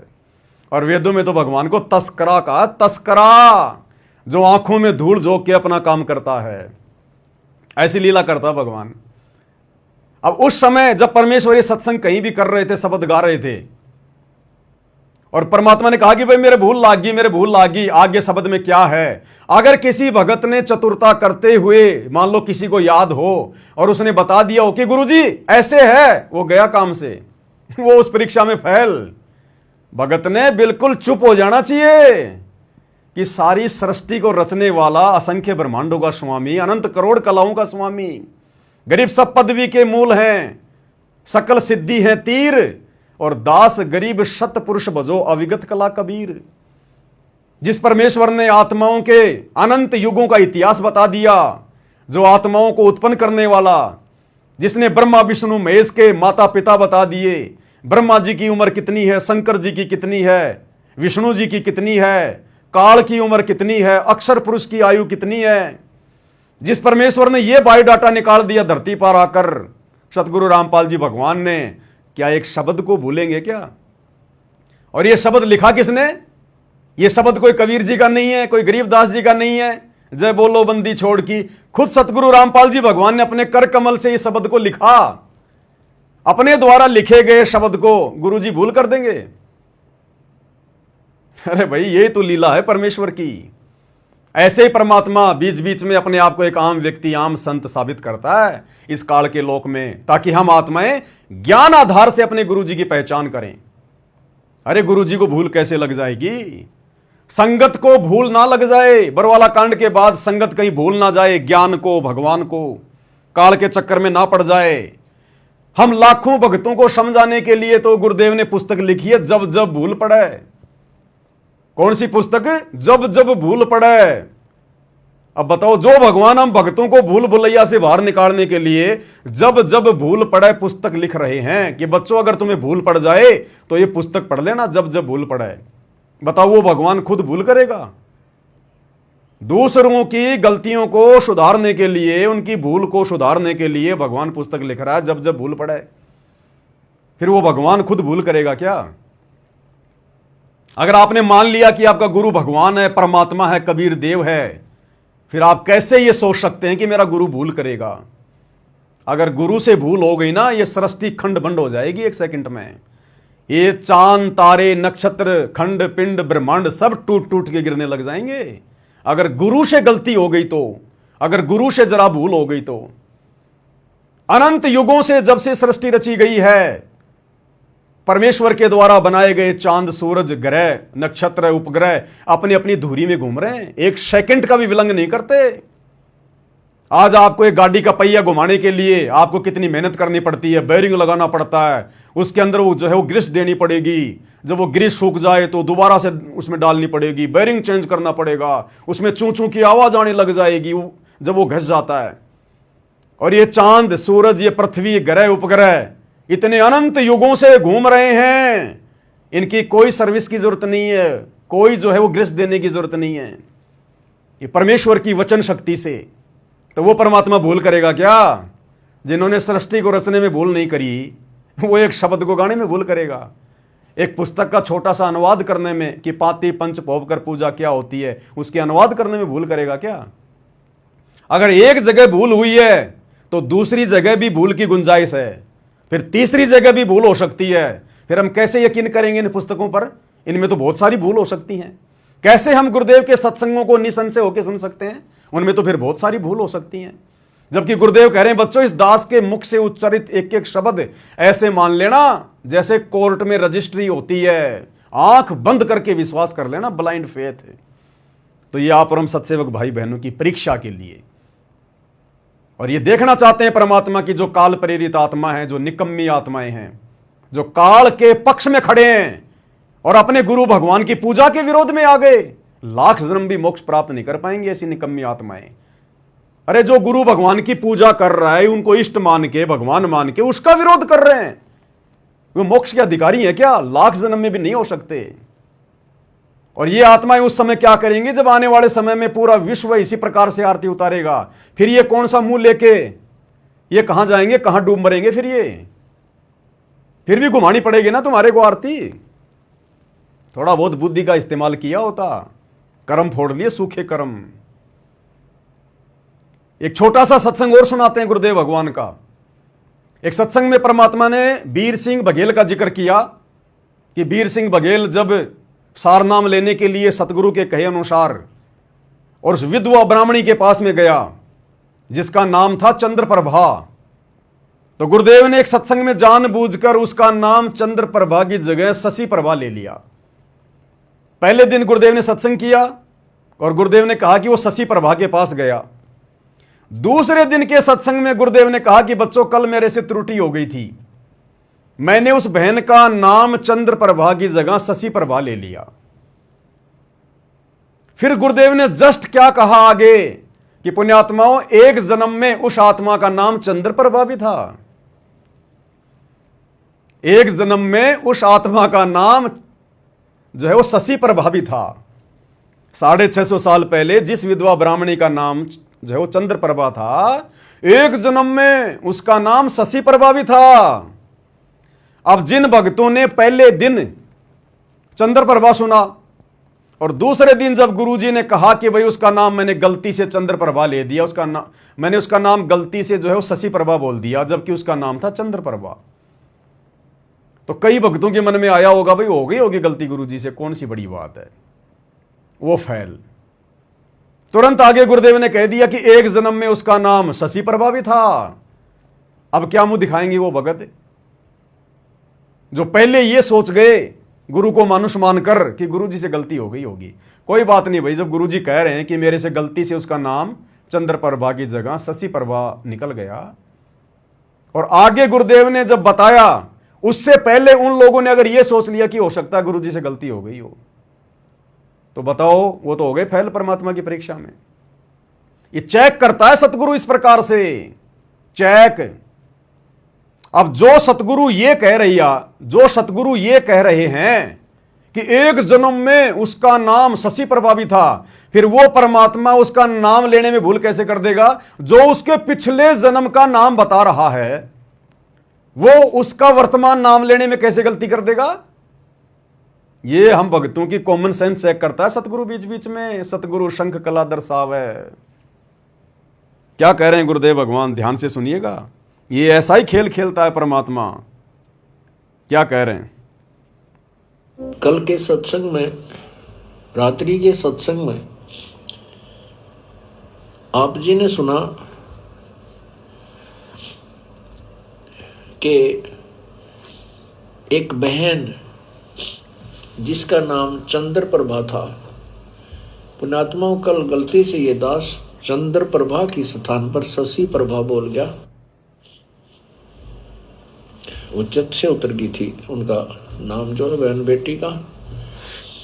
क्या कह रहे हैं गुरुदेव भगवान? वो मेरे चित्त से उतर गई थी, उस बहन बेटी का नाम मेरे चित्त से उतर गया। चित्त यानी मेरे मन से उतर गया, मेरे दिमाग से निकल गया। और जस्ट आगे क्या कह रहे हैं कि एक जन्म में उसका नाम शशि प्रभा भी था।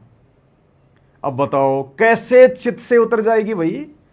जो परमात्मा उसके पिछले जन्मों का नाम बता रहा है, वो वर्तमान जन्म का नाम लेने में गलती करेगा क्या? ये जानबूझ के गलतियां करता है सतगुरु। क्या कह रहे हैं परमात्मा? चंद्र प्रभा की स्थान पर शशि प्रभा बोल गया। दिमाग से उतर गई, उच्चत से उतर गई थी उनका नाम जो है बहन बेटी का, क्योंकि उस आत्मा के कई जन्म हो जाते हैं, हो चुके हैं। सुनिए, और कभी वो एक जन्म में शशि प्रभा भी रही है। जैसे कबीर परमात्मा ने कभी विष्णु जी की महिमा गाते हुए तो साथ में कृष्ण भी बोल दिया है, क्योंकि कृष्ण भी विष्णु ही था।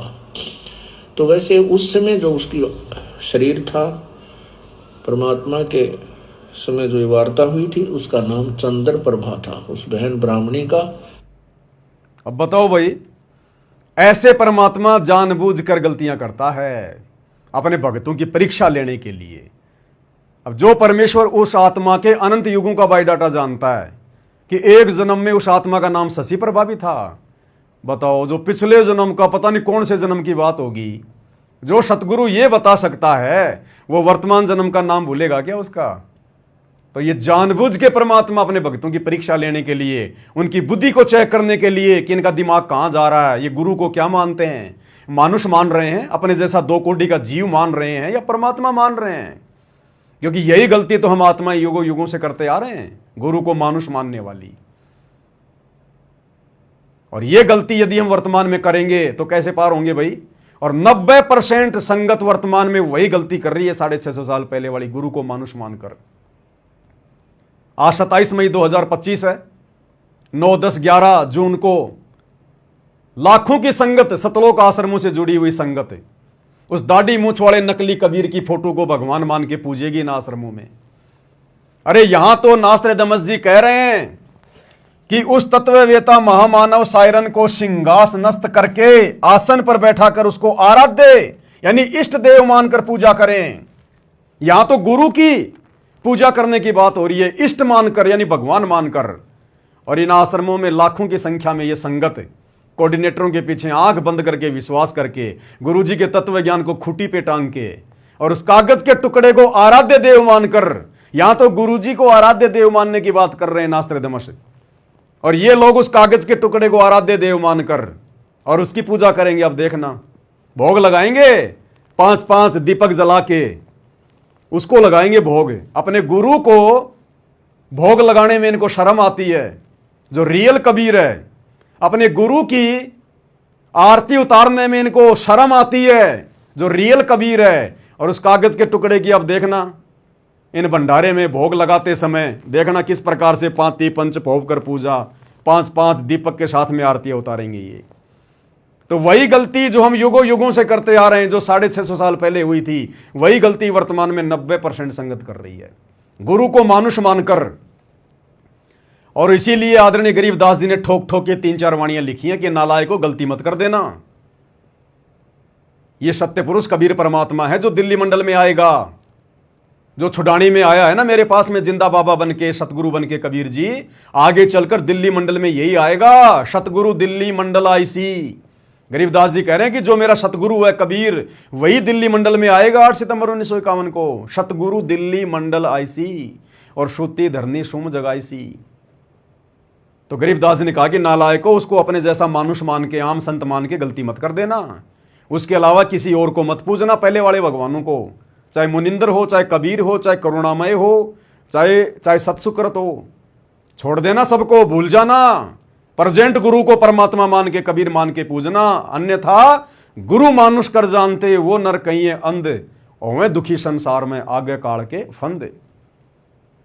तो भाई और बहनों, आप और हम सत्सयोग भाई बहनों का सौभाग्य, कोई बिल्ली के भाग का छिक्का टूटा हमारा।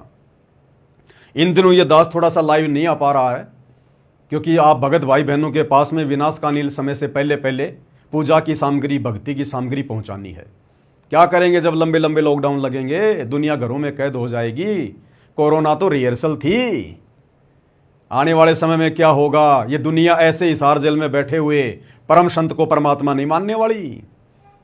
जब इस देश और दुनिया के बड़े बड़े नेताओं के घुटने टूट लेंगे तब ये लोग नाक रगड़ कर हिसार जेल में जाएंगे अपने बाप से माफी मांगने के लिए। तो ये काम इतना आसान नहीं है।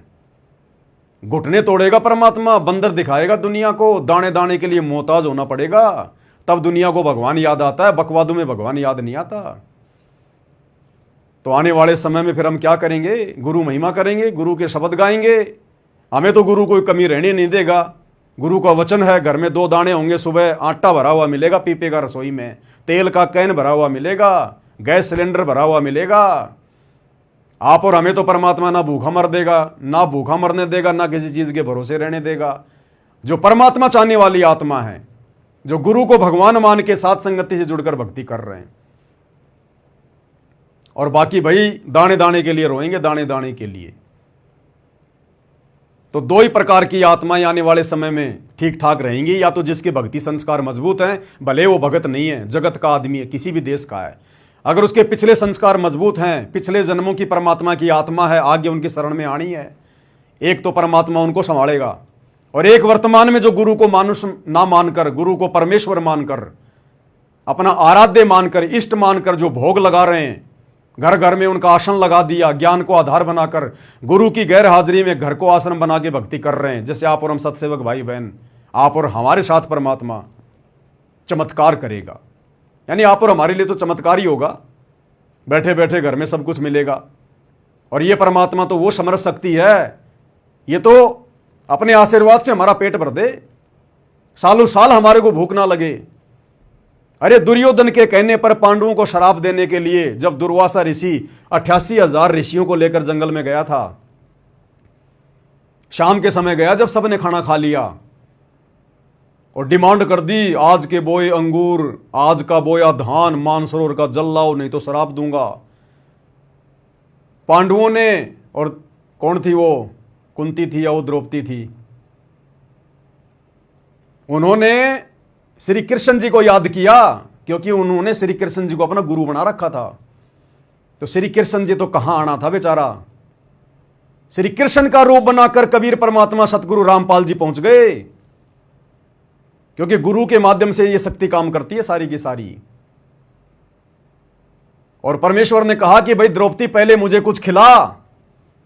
बोले भगवान खाने का ही तो रोड़ा है, मेरे पास में सूर्य देव का दिया हुआ एक पात्र था, और जब तक मैं भोजन नहीं कर लूं तब तक मैं पूरी दुनिया को भोजन करवा सकती हूं, लेकिन मैंने भी भोजन कर लिया, उसके बाद ये दुर्वासा आया है।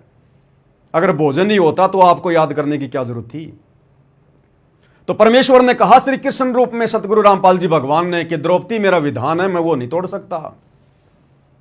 गीता अध्याय 3 श्लोक 13। जो लोग परमात्मा को भोग लगाए बिना अन्न पकाते हैं, अन्न खाते हैं, वो तो पाप खाते हैं। तो परमेश्वर ने कहा कि ढूंढ द्रौपदी ढूंढ कोई भोजन का किरका, प्रथम करूं भोजन फिर मेटूं ऋषि जन की तृष्णा। तो द्रौपदी ने कहा कि महाराज इस पात्र में जो सूर्य देव के द्वारा दिया गया था, एक साग का एक पत्ता लगा हुआ है। तो गुरुदेव ने कहा कि बेटा इसी को घोल घाल के पिला दे मेरे को। तो परमेश्वर ने उस पात्र में थोड़ा सा जल डलवा के उसको घोल के और पिया, सतगुरु रामपाल जी भगवान ने श्री कृष्ण रूप में। इधर परमेश्वर का पीना हुआ, उधर 88,000 ऋषि और दुर्वासा जो भूख से तड़प रहे थे, जमीन पर गधे की तरह लोट पलेटे मार रहे हैं, भोजन को पचा रहे हैं। जो जो बोला था वही खाने को मिला उनको, बिना खाए पेट भर दिया भगवान ने। और श्री कृष्ण रूप में सतगुरु रामपाल जी भगवान ने कहा कि जा भाई भीम, ऋषियों जी को बुला लाओ कि भोजन तैयार है, आ जाओ।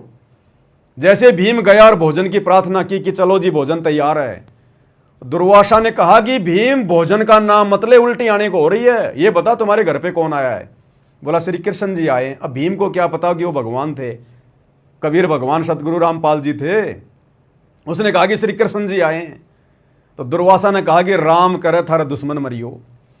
दुर्योधन ने भेजा था पांडवों को शराब दिलवाने के लिए, और परमात्मा ने उसकी बुद्धि पर बैठकर उसी दुर्वासा से दुर्योधन को शराब दिलवा दिया। भीम को क्या बोला, राम करे थारे दुश्मन मरियो। अब पांडवों के दुश्मन कौरव उल्टा शराब दिलवा दिया और बोला भैया हमारा तो पेट फटने को हो रहा है, धन्य हो परमात्मा, हमारा तो पेट फटने को हो गया, वापस जा। तो बिना भोजन खिलाए जब परमात्मा 88,000 ऋषि और दुर्वासा का पेट भर सकता है, तो वो ही तो भगवान कबीर भगवान सतगुरु रामपाल जी वर्तमान में धरती पर प्रकट हैं। इनको तो गैस भरने की जरूरत नहीं, आटे का पीपा भरने की जरूरत नहीं, ये तो वैसे हमारा पेट भर दे। लेकिन परमात्मा यहां के विधान को भी बना के रखता है ताकि काल का कलेजा ना फट जाए। इसलिए भाई और बहनों, आने वाले समय में अनहोनियां होंगी, चमत्कार होंगे, परमात्मा चाहने वाली आत्माओं के साथ में, विशेष आत्माओं के साथ में। और फिर ये दुनिया देखेगी, हक्का बक्का रह जाएगी कि हमारे पास में इतनी संपत्ति, इतना धन, इतना अनाज था, आज खाने को दाना नहीं।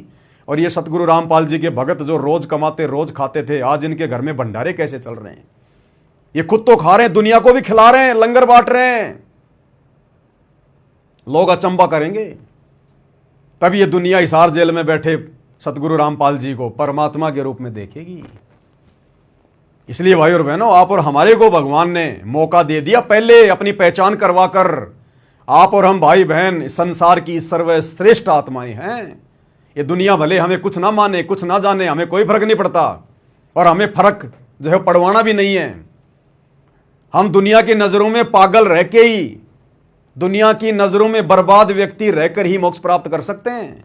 अगर दुनिया की नजरों में हम महान आदमी बन गए, पैसे वाले आदमी बन गए, बहुत बड़े रईस बन गए, साहूकार बन गए, मान बड़ाई छा जाएगी, जैसे गुब्बारे में हवा भरी नहीं, ऊपर को उड़ा नहीं।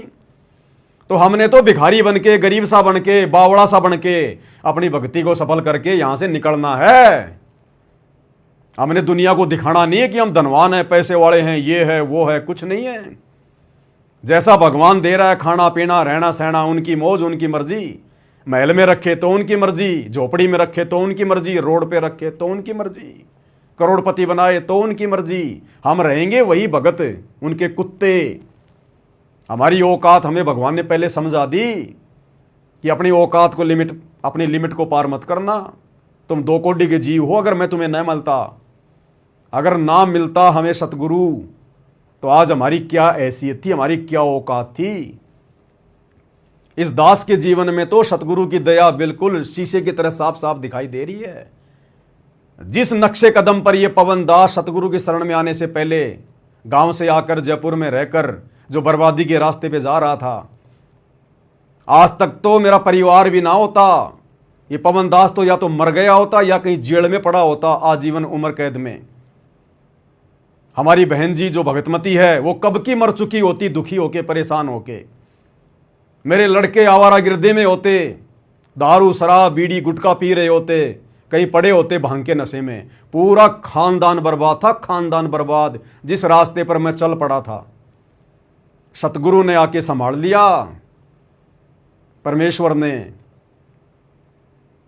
ये काल तो मुझे बर्बाद करना चाह रहा था, और मेरे माध्यम से परमात्मा ने हजारों को आबाद करवा दिया, हजारों को सुलझा दिया सात संगति के माध्यम से। इसी का नाम तो सतगुरु है।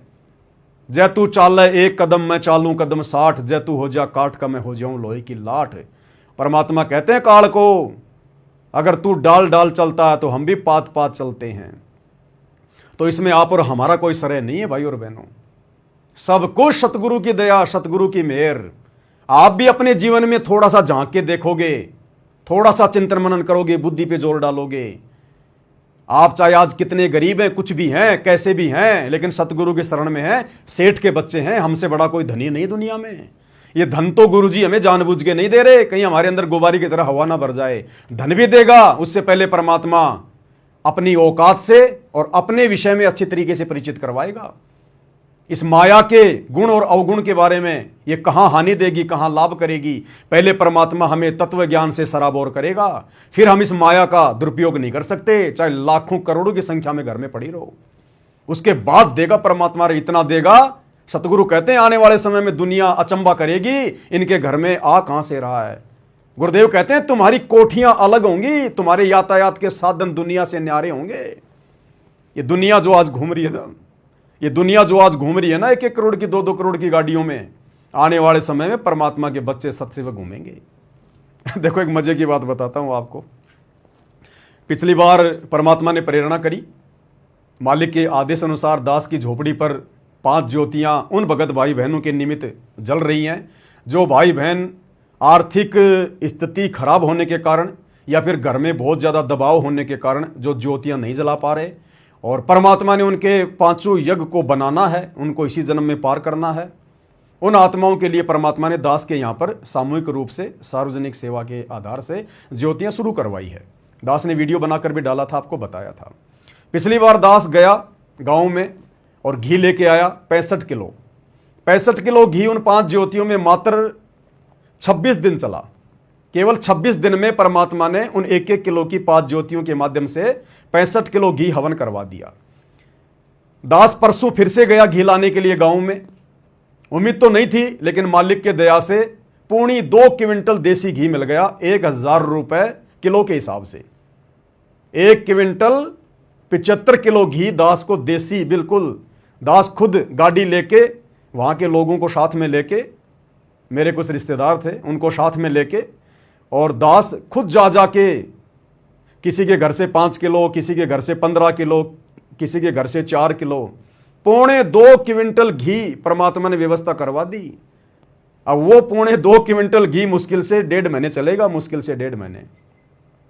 तो परमेश्वर की छप्पर फाड़ दया हो रही है। तो दास जब गया, अपने गांव में भी चला गया दास उधर घी वगैरह लाने के लिए। कुछ हमारी एक बूढ़ी माँ है, वो थोड़ा सा ज़्यादा बीमार हो रही है, 90 साल से ऊपर की है। तो भाई चलो उससे भी जो है वो मिला आते हैं, तो हम वहाँ चले गए। घी तो लाना ही है, वैसे नहीं गया दास पर्सनली कोई मिलने के लिए, घी के बहाने दास वहाँ भी चला गया। तो दास ऐसे ही जो ढाणी है हमारी 10, 15, 20 घरों की, दास वहाँ चला गया। वहाँ जाते गांव वाले चारों तरफ ऐसे देखने लग गए, मेरे को गाड़ी की तरफ देखने लग गए ऐसे। अब मैंने सोचा भाई आए हैं तो चलो इनसे भी मिल लेते हैं, राम रमी कर लेते हैं। मैंने राम रमी करी। उन्होंने कहा कि आजा भाई आजा, देशराज। गांव में नाम मेरा है देशराज। मुझे पवन नाम से कोई नहीं जानता, पवन नाम से केवल मुझे संगत वाले जानते हैं, बाकी मेरा नाम है देशराज। रिश्तेदार वगैरह सब मुझे देशराज के नाम से जानते हैं। तो उन्होंने बैठा लिया, बातचीत करने लग गए। बोला जी पानी चाय बनाओ। मगर नहीं भाई, ना पानी पीते ना चाय पिताते, ना कोई चाय पीते। हम चाय तो पीते नहीं, और पानी हम अपना लेके आए हैं। दास ना अपनी रिश्तेदारी में किसी का पानी भी नहीं पीता है, ना खाना खाता है बिल्कुल भी। अब तो सबको पता चल गया, कोई मेरे को पूछता भी नहीं है, पता चल गया सबको। चाय ये पीता नहीं और भोजन पानी ये करता नहीं, तो मेरे को पूछते भी नहीं अब तो, कि अपना सब कुछ ये लेके आता है। तो उन्होंने मेरे को वहाँ बैठा लिया। बैठा के थोड़ी बहुत बातचीत हुई। भाई तू कुछ खाता भी नहीं पीता नहीं, फिर क्या है क्या नहीं है। मैंने कहा भाई सत्संग सुनो, तुम भी परमात्मा आए हुए धरती पर ये बातें उनके कहाँ दिमाग में आनी है, उनके दिमाग में तो और ही चीज़ें भरी रहती है। उन्होंने मुझे कहा कि भाई एक बात तू साची साची बता। मैंने कहा भाई पूछो। बोला इस पूरे एरिया में बहुत भयंकर डंका बजा हुआ है कि भाई देशराज के पास में 7 करोड़ की गाड़ी है, 7 करोड़ की गाड़ी। और वो ऐसी गाड़ी है अगर कोई गोली मारे बाहर से तो शीशों में गोली भी नहीं लगती, यानी वो बुलेट प्रूफ गाड़ी है। तो मैंने कहा भैया मेरे पास तो ये जो है ना, ये टाटा सफारी है मेरे पास तो ये ही है। अब इसमें गोली जाती है कि नहीं जाती है, कि ये 7 करोड़ की है कि ये 17 करोड़ की है, मेरे पास में तो ये ही है। आगे भगवान की मौज, वो रोड पे रखे, साइकिल पे रखे, या वो 7 करोड़ की गाड़ी दे, वो उसकी मर्जी। तो बोला भाई तेरे बारे में तो बहुत भयंकर डंका बज रहा कि भाई पता नहीं जयपुर में जाके तो उसने क्या धंधा शुरू कर लिया, क्या कर लिया, और उसके बराबर तो आसपास में कोई पैसे वाला ही नहीं है, और 7 करोड़ की गाड़ी में चलता है, 7 करोड़ की गाड़ी में। मैंने कहा ये तो गांव वाले तो मैनेजमेंट के भी बाप है, मैनेजमेंट वालों ने तो खाली इतना ही उड़ाया है कि पवन दास के जयपुर में 2 फ्लैट हैं, 3 फ्लैट हैं, 1 करोड़ की गाड़ी है। और ये गाँव वाले तो मैनेजमेंट वालों के भी बाप है, इन्होंने तो 7-7 करोड़ की गाड़ियां बता दी। तो भाई और बहनों, कहने का मतलब है सतगुरु का वचन है, निष्फल नहीं हो सकता। पहले हम लोग एक पोस्टर देखा करते थे, श्री कृष्ण जी की फोटो लगी होती थी और उस पर लिखा होता था तू मेरी महिमा कर, मैं तेरी महिमा मुफ्त में ना कर दूं तो कहना। तो हम तो जयपुर में बैठ के सतगुरु की महिमा कर रहे हैं, और सतगुरु मुफ्त में गांव में हमारी महिमा कर रहा है कि वो तो 7 करोड़ की गाड़ी में घूमता है, वो तो ऐस कर रहा है, फलाना दिखना। हम यहां सतगुरु की महिमा कर रहे हैं, सतगुरु पीछे हमारी महिमा में लगे हुए हैं। तो ये सतगुरु की दया है, उनकी मेहर है। हमें उनकी इन बातों से कोई फर्क नहीं पड़ता, क्योंकि वो लोग कुछ भी सोच सकते हैं, कुछ भी बोल सकते हैं। हम हकीकत में क्या हैं, अपनी औकात का हमें भली बाती पता है। हमने गुब्बारे की तरह अपने अंदर हवा भर के मान बढ़ाई ईर्ष्या की ऊपर नहीं उड़ना है, ऊपर जाके फिर फूटेंगे फिर धूप में। तो परमात्मा ने हमें अच्छी तरीके से समझा रखा है, बता रखा है। आने वाले समय में तो पता नहीं बच्चों जो है सतगुरु के बच्चों के पास में क्या क्या होगा, ना जाने हम सत्संगों को परमात्मा क्या क्या सुख देगा। भगवान कहते हैं जिसका ये लोक सुखी नहीं उसका परलोक कभी सुखी नहीं हो सकता। तो परमेश्वर इस गंदे लोक में भी हमारे को जो यहाँ के सर्वश्रेष्ठ सुख हैं वो भी देगा। दुनिया देखेगी आंख फाड़ फाड़ के कि ये भिखारी आदमी, इनके घर में कुछ नहीं था, आज ये कहाँ पहुंच गए, कैसे पहुंच गए। क्योंकि हम जगत सेठ की शरण में हैं, सांवरसा सेठ के बच्चे हैं, सेठों के सेठ के बच्चे हैं। तो थोड़ा भाई और बहनों सब्र रखना। ये अग्नि परीक्षा का समय चल रहा है। गुरुदेव बार बार कहते हैं बच्चों तुम्हारी अग्नि परीक्षा का समय चल रहा है, सत्सेवकों का, ना कि आश्रम वालों का। वो तो खंडित है सब। यहां पर हमारी अग्नि परीक्षा चल रही है। विशेष संदेश हिसार जेल से विशेष आत्माओं के लिए आते हैं, सत्सेवकों के लिए आए हैं। यहां पर हमारी अग्नि परीक्षा चल रही है। लास्ट का समय है, बनी बनाई बात को बिगाड़ मत देना। गरीबी है तो गरीबी में खुशी से, कोई शिकवा नहीं, कोई शिकायत नहीं गुरुजी से। कैसे भी रखे परमात्मा, जो राखूं त्यों ही रहूं, हमरा के चारा खाने जाद खरीदूं गुलाम तुम्हारा। कुत्ता हूं गुरुदेव का, पवन दास का नाम गले में मालिक कहते हैं वाणी है परमेश्वर की। कुत्ता हूं गुरुदेव का और पवन दास का नाम, और गले प्रेम की जेवड़ी, जहां खेचो तहां जाऊं। तो करो तो बावड़ूं, दूर दूर करो तो जाऊं, और जो राखूं त्यों ही रहूं, जो देवो सो खाऊं। ये आने वाले 2 से 3 साल 2028 तक का समय हम सत्सेवकों की अग्नि परीक्षा का समय है। काल कितना तोड़े, कितना मरोड़े, कितना दबाए, कितना परेशान करे, कुछ भी करो लेकिन भक्ति मत छोड़ो, सतगुरु के चरण मत छोड़ो। द्वार धनी के पड़ा रहे चाहे धक्के धनी के खाए, सो काल जग जोरी, पर द्वार छोड़ ना जाए। ये भक्ति नहीं छोड़नी। भक्ति चाहे किसी भी कारणवश थोड़ी हो जाए, मंत्र चाहे थोड़ी हो जाए, आरती कभी ना हो कभी हो, कोई दिक्कत नहीं। 5 बाती से आरती ना कर पाए कभी कर लें, कोई दिक्कत नहीं है। लेकिन मर्यादा और सतगुरु से उम्मीद ये मत छोड़ो बिल्कुल भी। ये भक्ति त्यागने की तो 195 में मत छोड़ो, 195 में भी मत सोचो चाहे घर वाले हमारे को टुकड़े टुकड़े करने की धमकी क्यों ना दें। काल डराएगा, काल का हथियार यही है, वो डर पैदा करेगा। सतगुरु हमारे नजदीक भी नहीं आने देगा उसके किसी भी हथियार को, अगर विश्वास रखेंगे तो। बाकी परीक्षा तो होगी भाई, परीक्षा भी उन्हीं की होगी जिनको सतलोक लेकर जाना होगा। निकम्मों की परीक्षा नहीं होती। जिनका स्कूल से नाम ही कट गया वो गधे पे बैठकर कहीं घूमो, टीचर उनके विषय में कुछ नहीं सोचता। जिनका एडमिशन है, जिनका कनेक्शन सतगुरु से जुड़ा है, परीक्षा उन्हीं की होगी। तो सतलोक आश्रम वाले भाई बहनों की तो जो कनेक्शन है गुरुजी से कटा हुआ है, भले अपने आप को भगत मान रहे हैं, क्योंकि जो गलतियां उन्होंने कर दी है आश्रम वालों के चक्करों में आके, गुरुदेव के कलयुगी परिवार के चक्कर में आके, उनका कनेक्शन सतगुरु से कटा हुआ है। उनकी कोई परीक्षा नहीं है। परीक्षा उनकी होगी जिनका जो कनेक्शन है वो यथावत है। तो भाई और बहनों, आप और हमारी अग्नि परीक्षा चल रही है। केवल अपने भगवान के भरोसे रहना सीखो, भक्तों से भी ज्यादा उम्मीद मत करो। हम भी आपस में जब तक ये नेट चल रहा है, इंटरनेट चल रहे हैं, मोबाइल चल रहे हैं, तभी तक संपर्क में हैं। बाद में ना कोई लाइव आएगा ना कोई मैसेज आएगा। इसलिए हमने अपने गुरुदेव भगवान के सत्संगों को ही सब कुछ मान के चलना है। और भक्ति मर्यादा के साथ जितनी करेंगे, उस भक्ति की शक्ति से हमारे को आने वाले विनाशकारी समय में हिम्मत मिलेगी, दृढ़ता मिलेगी।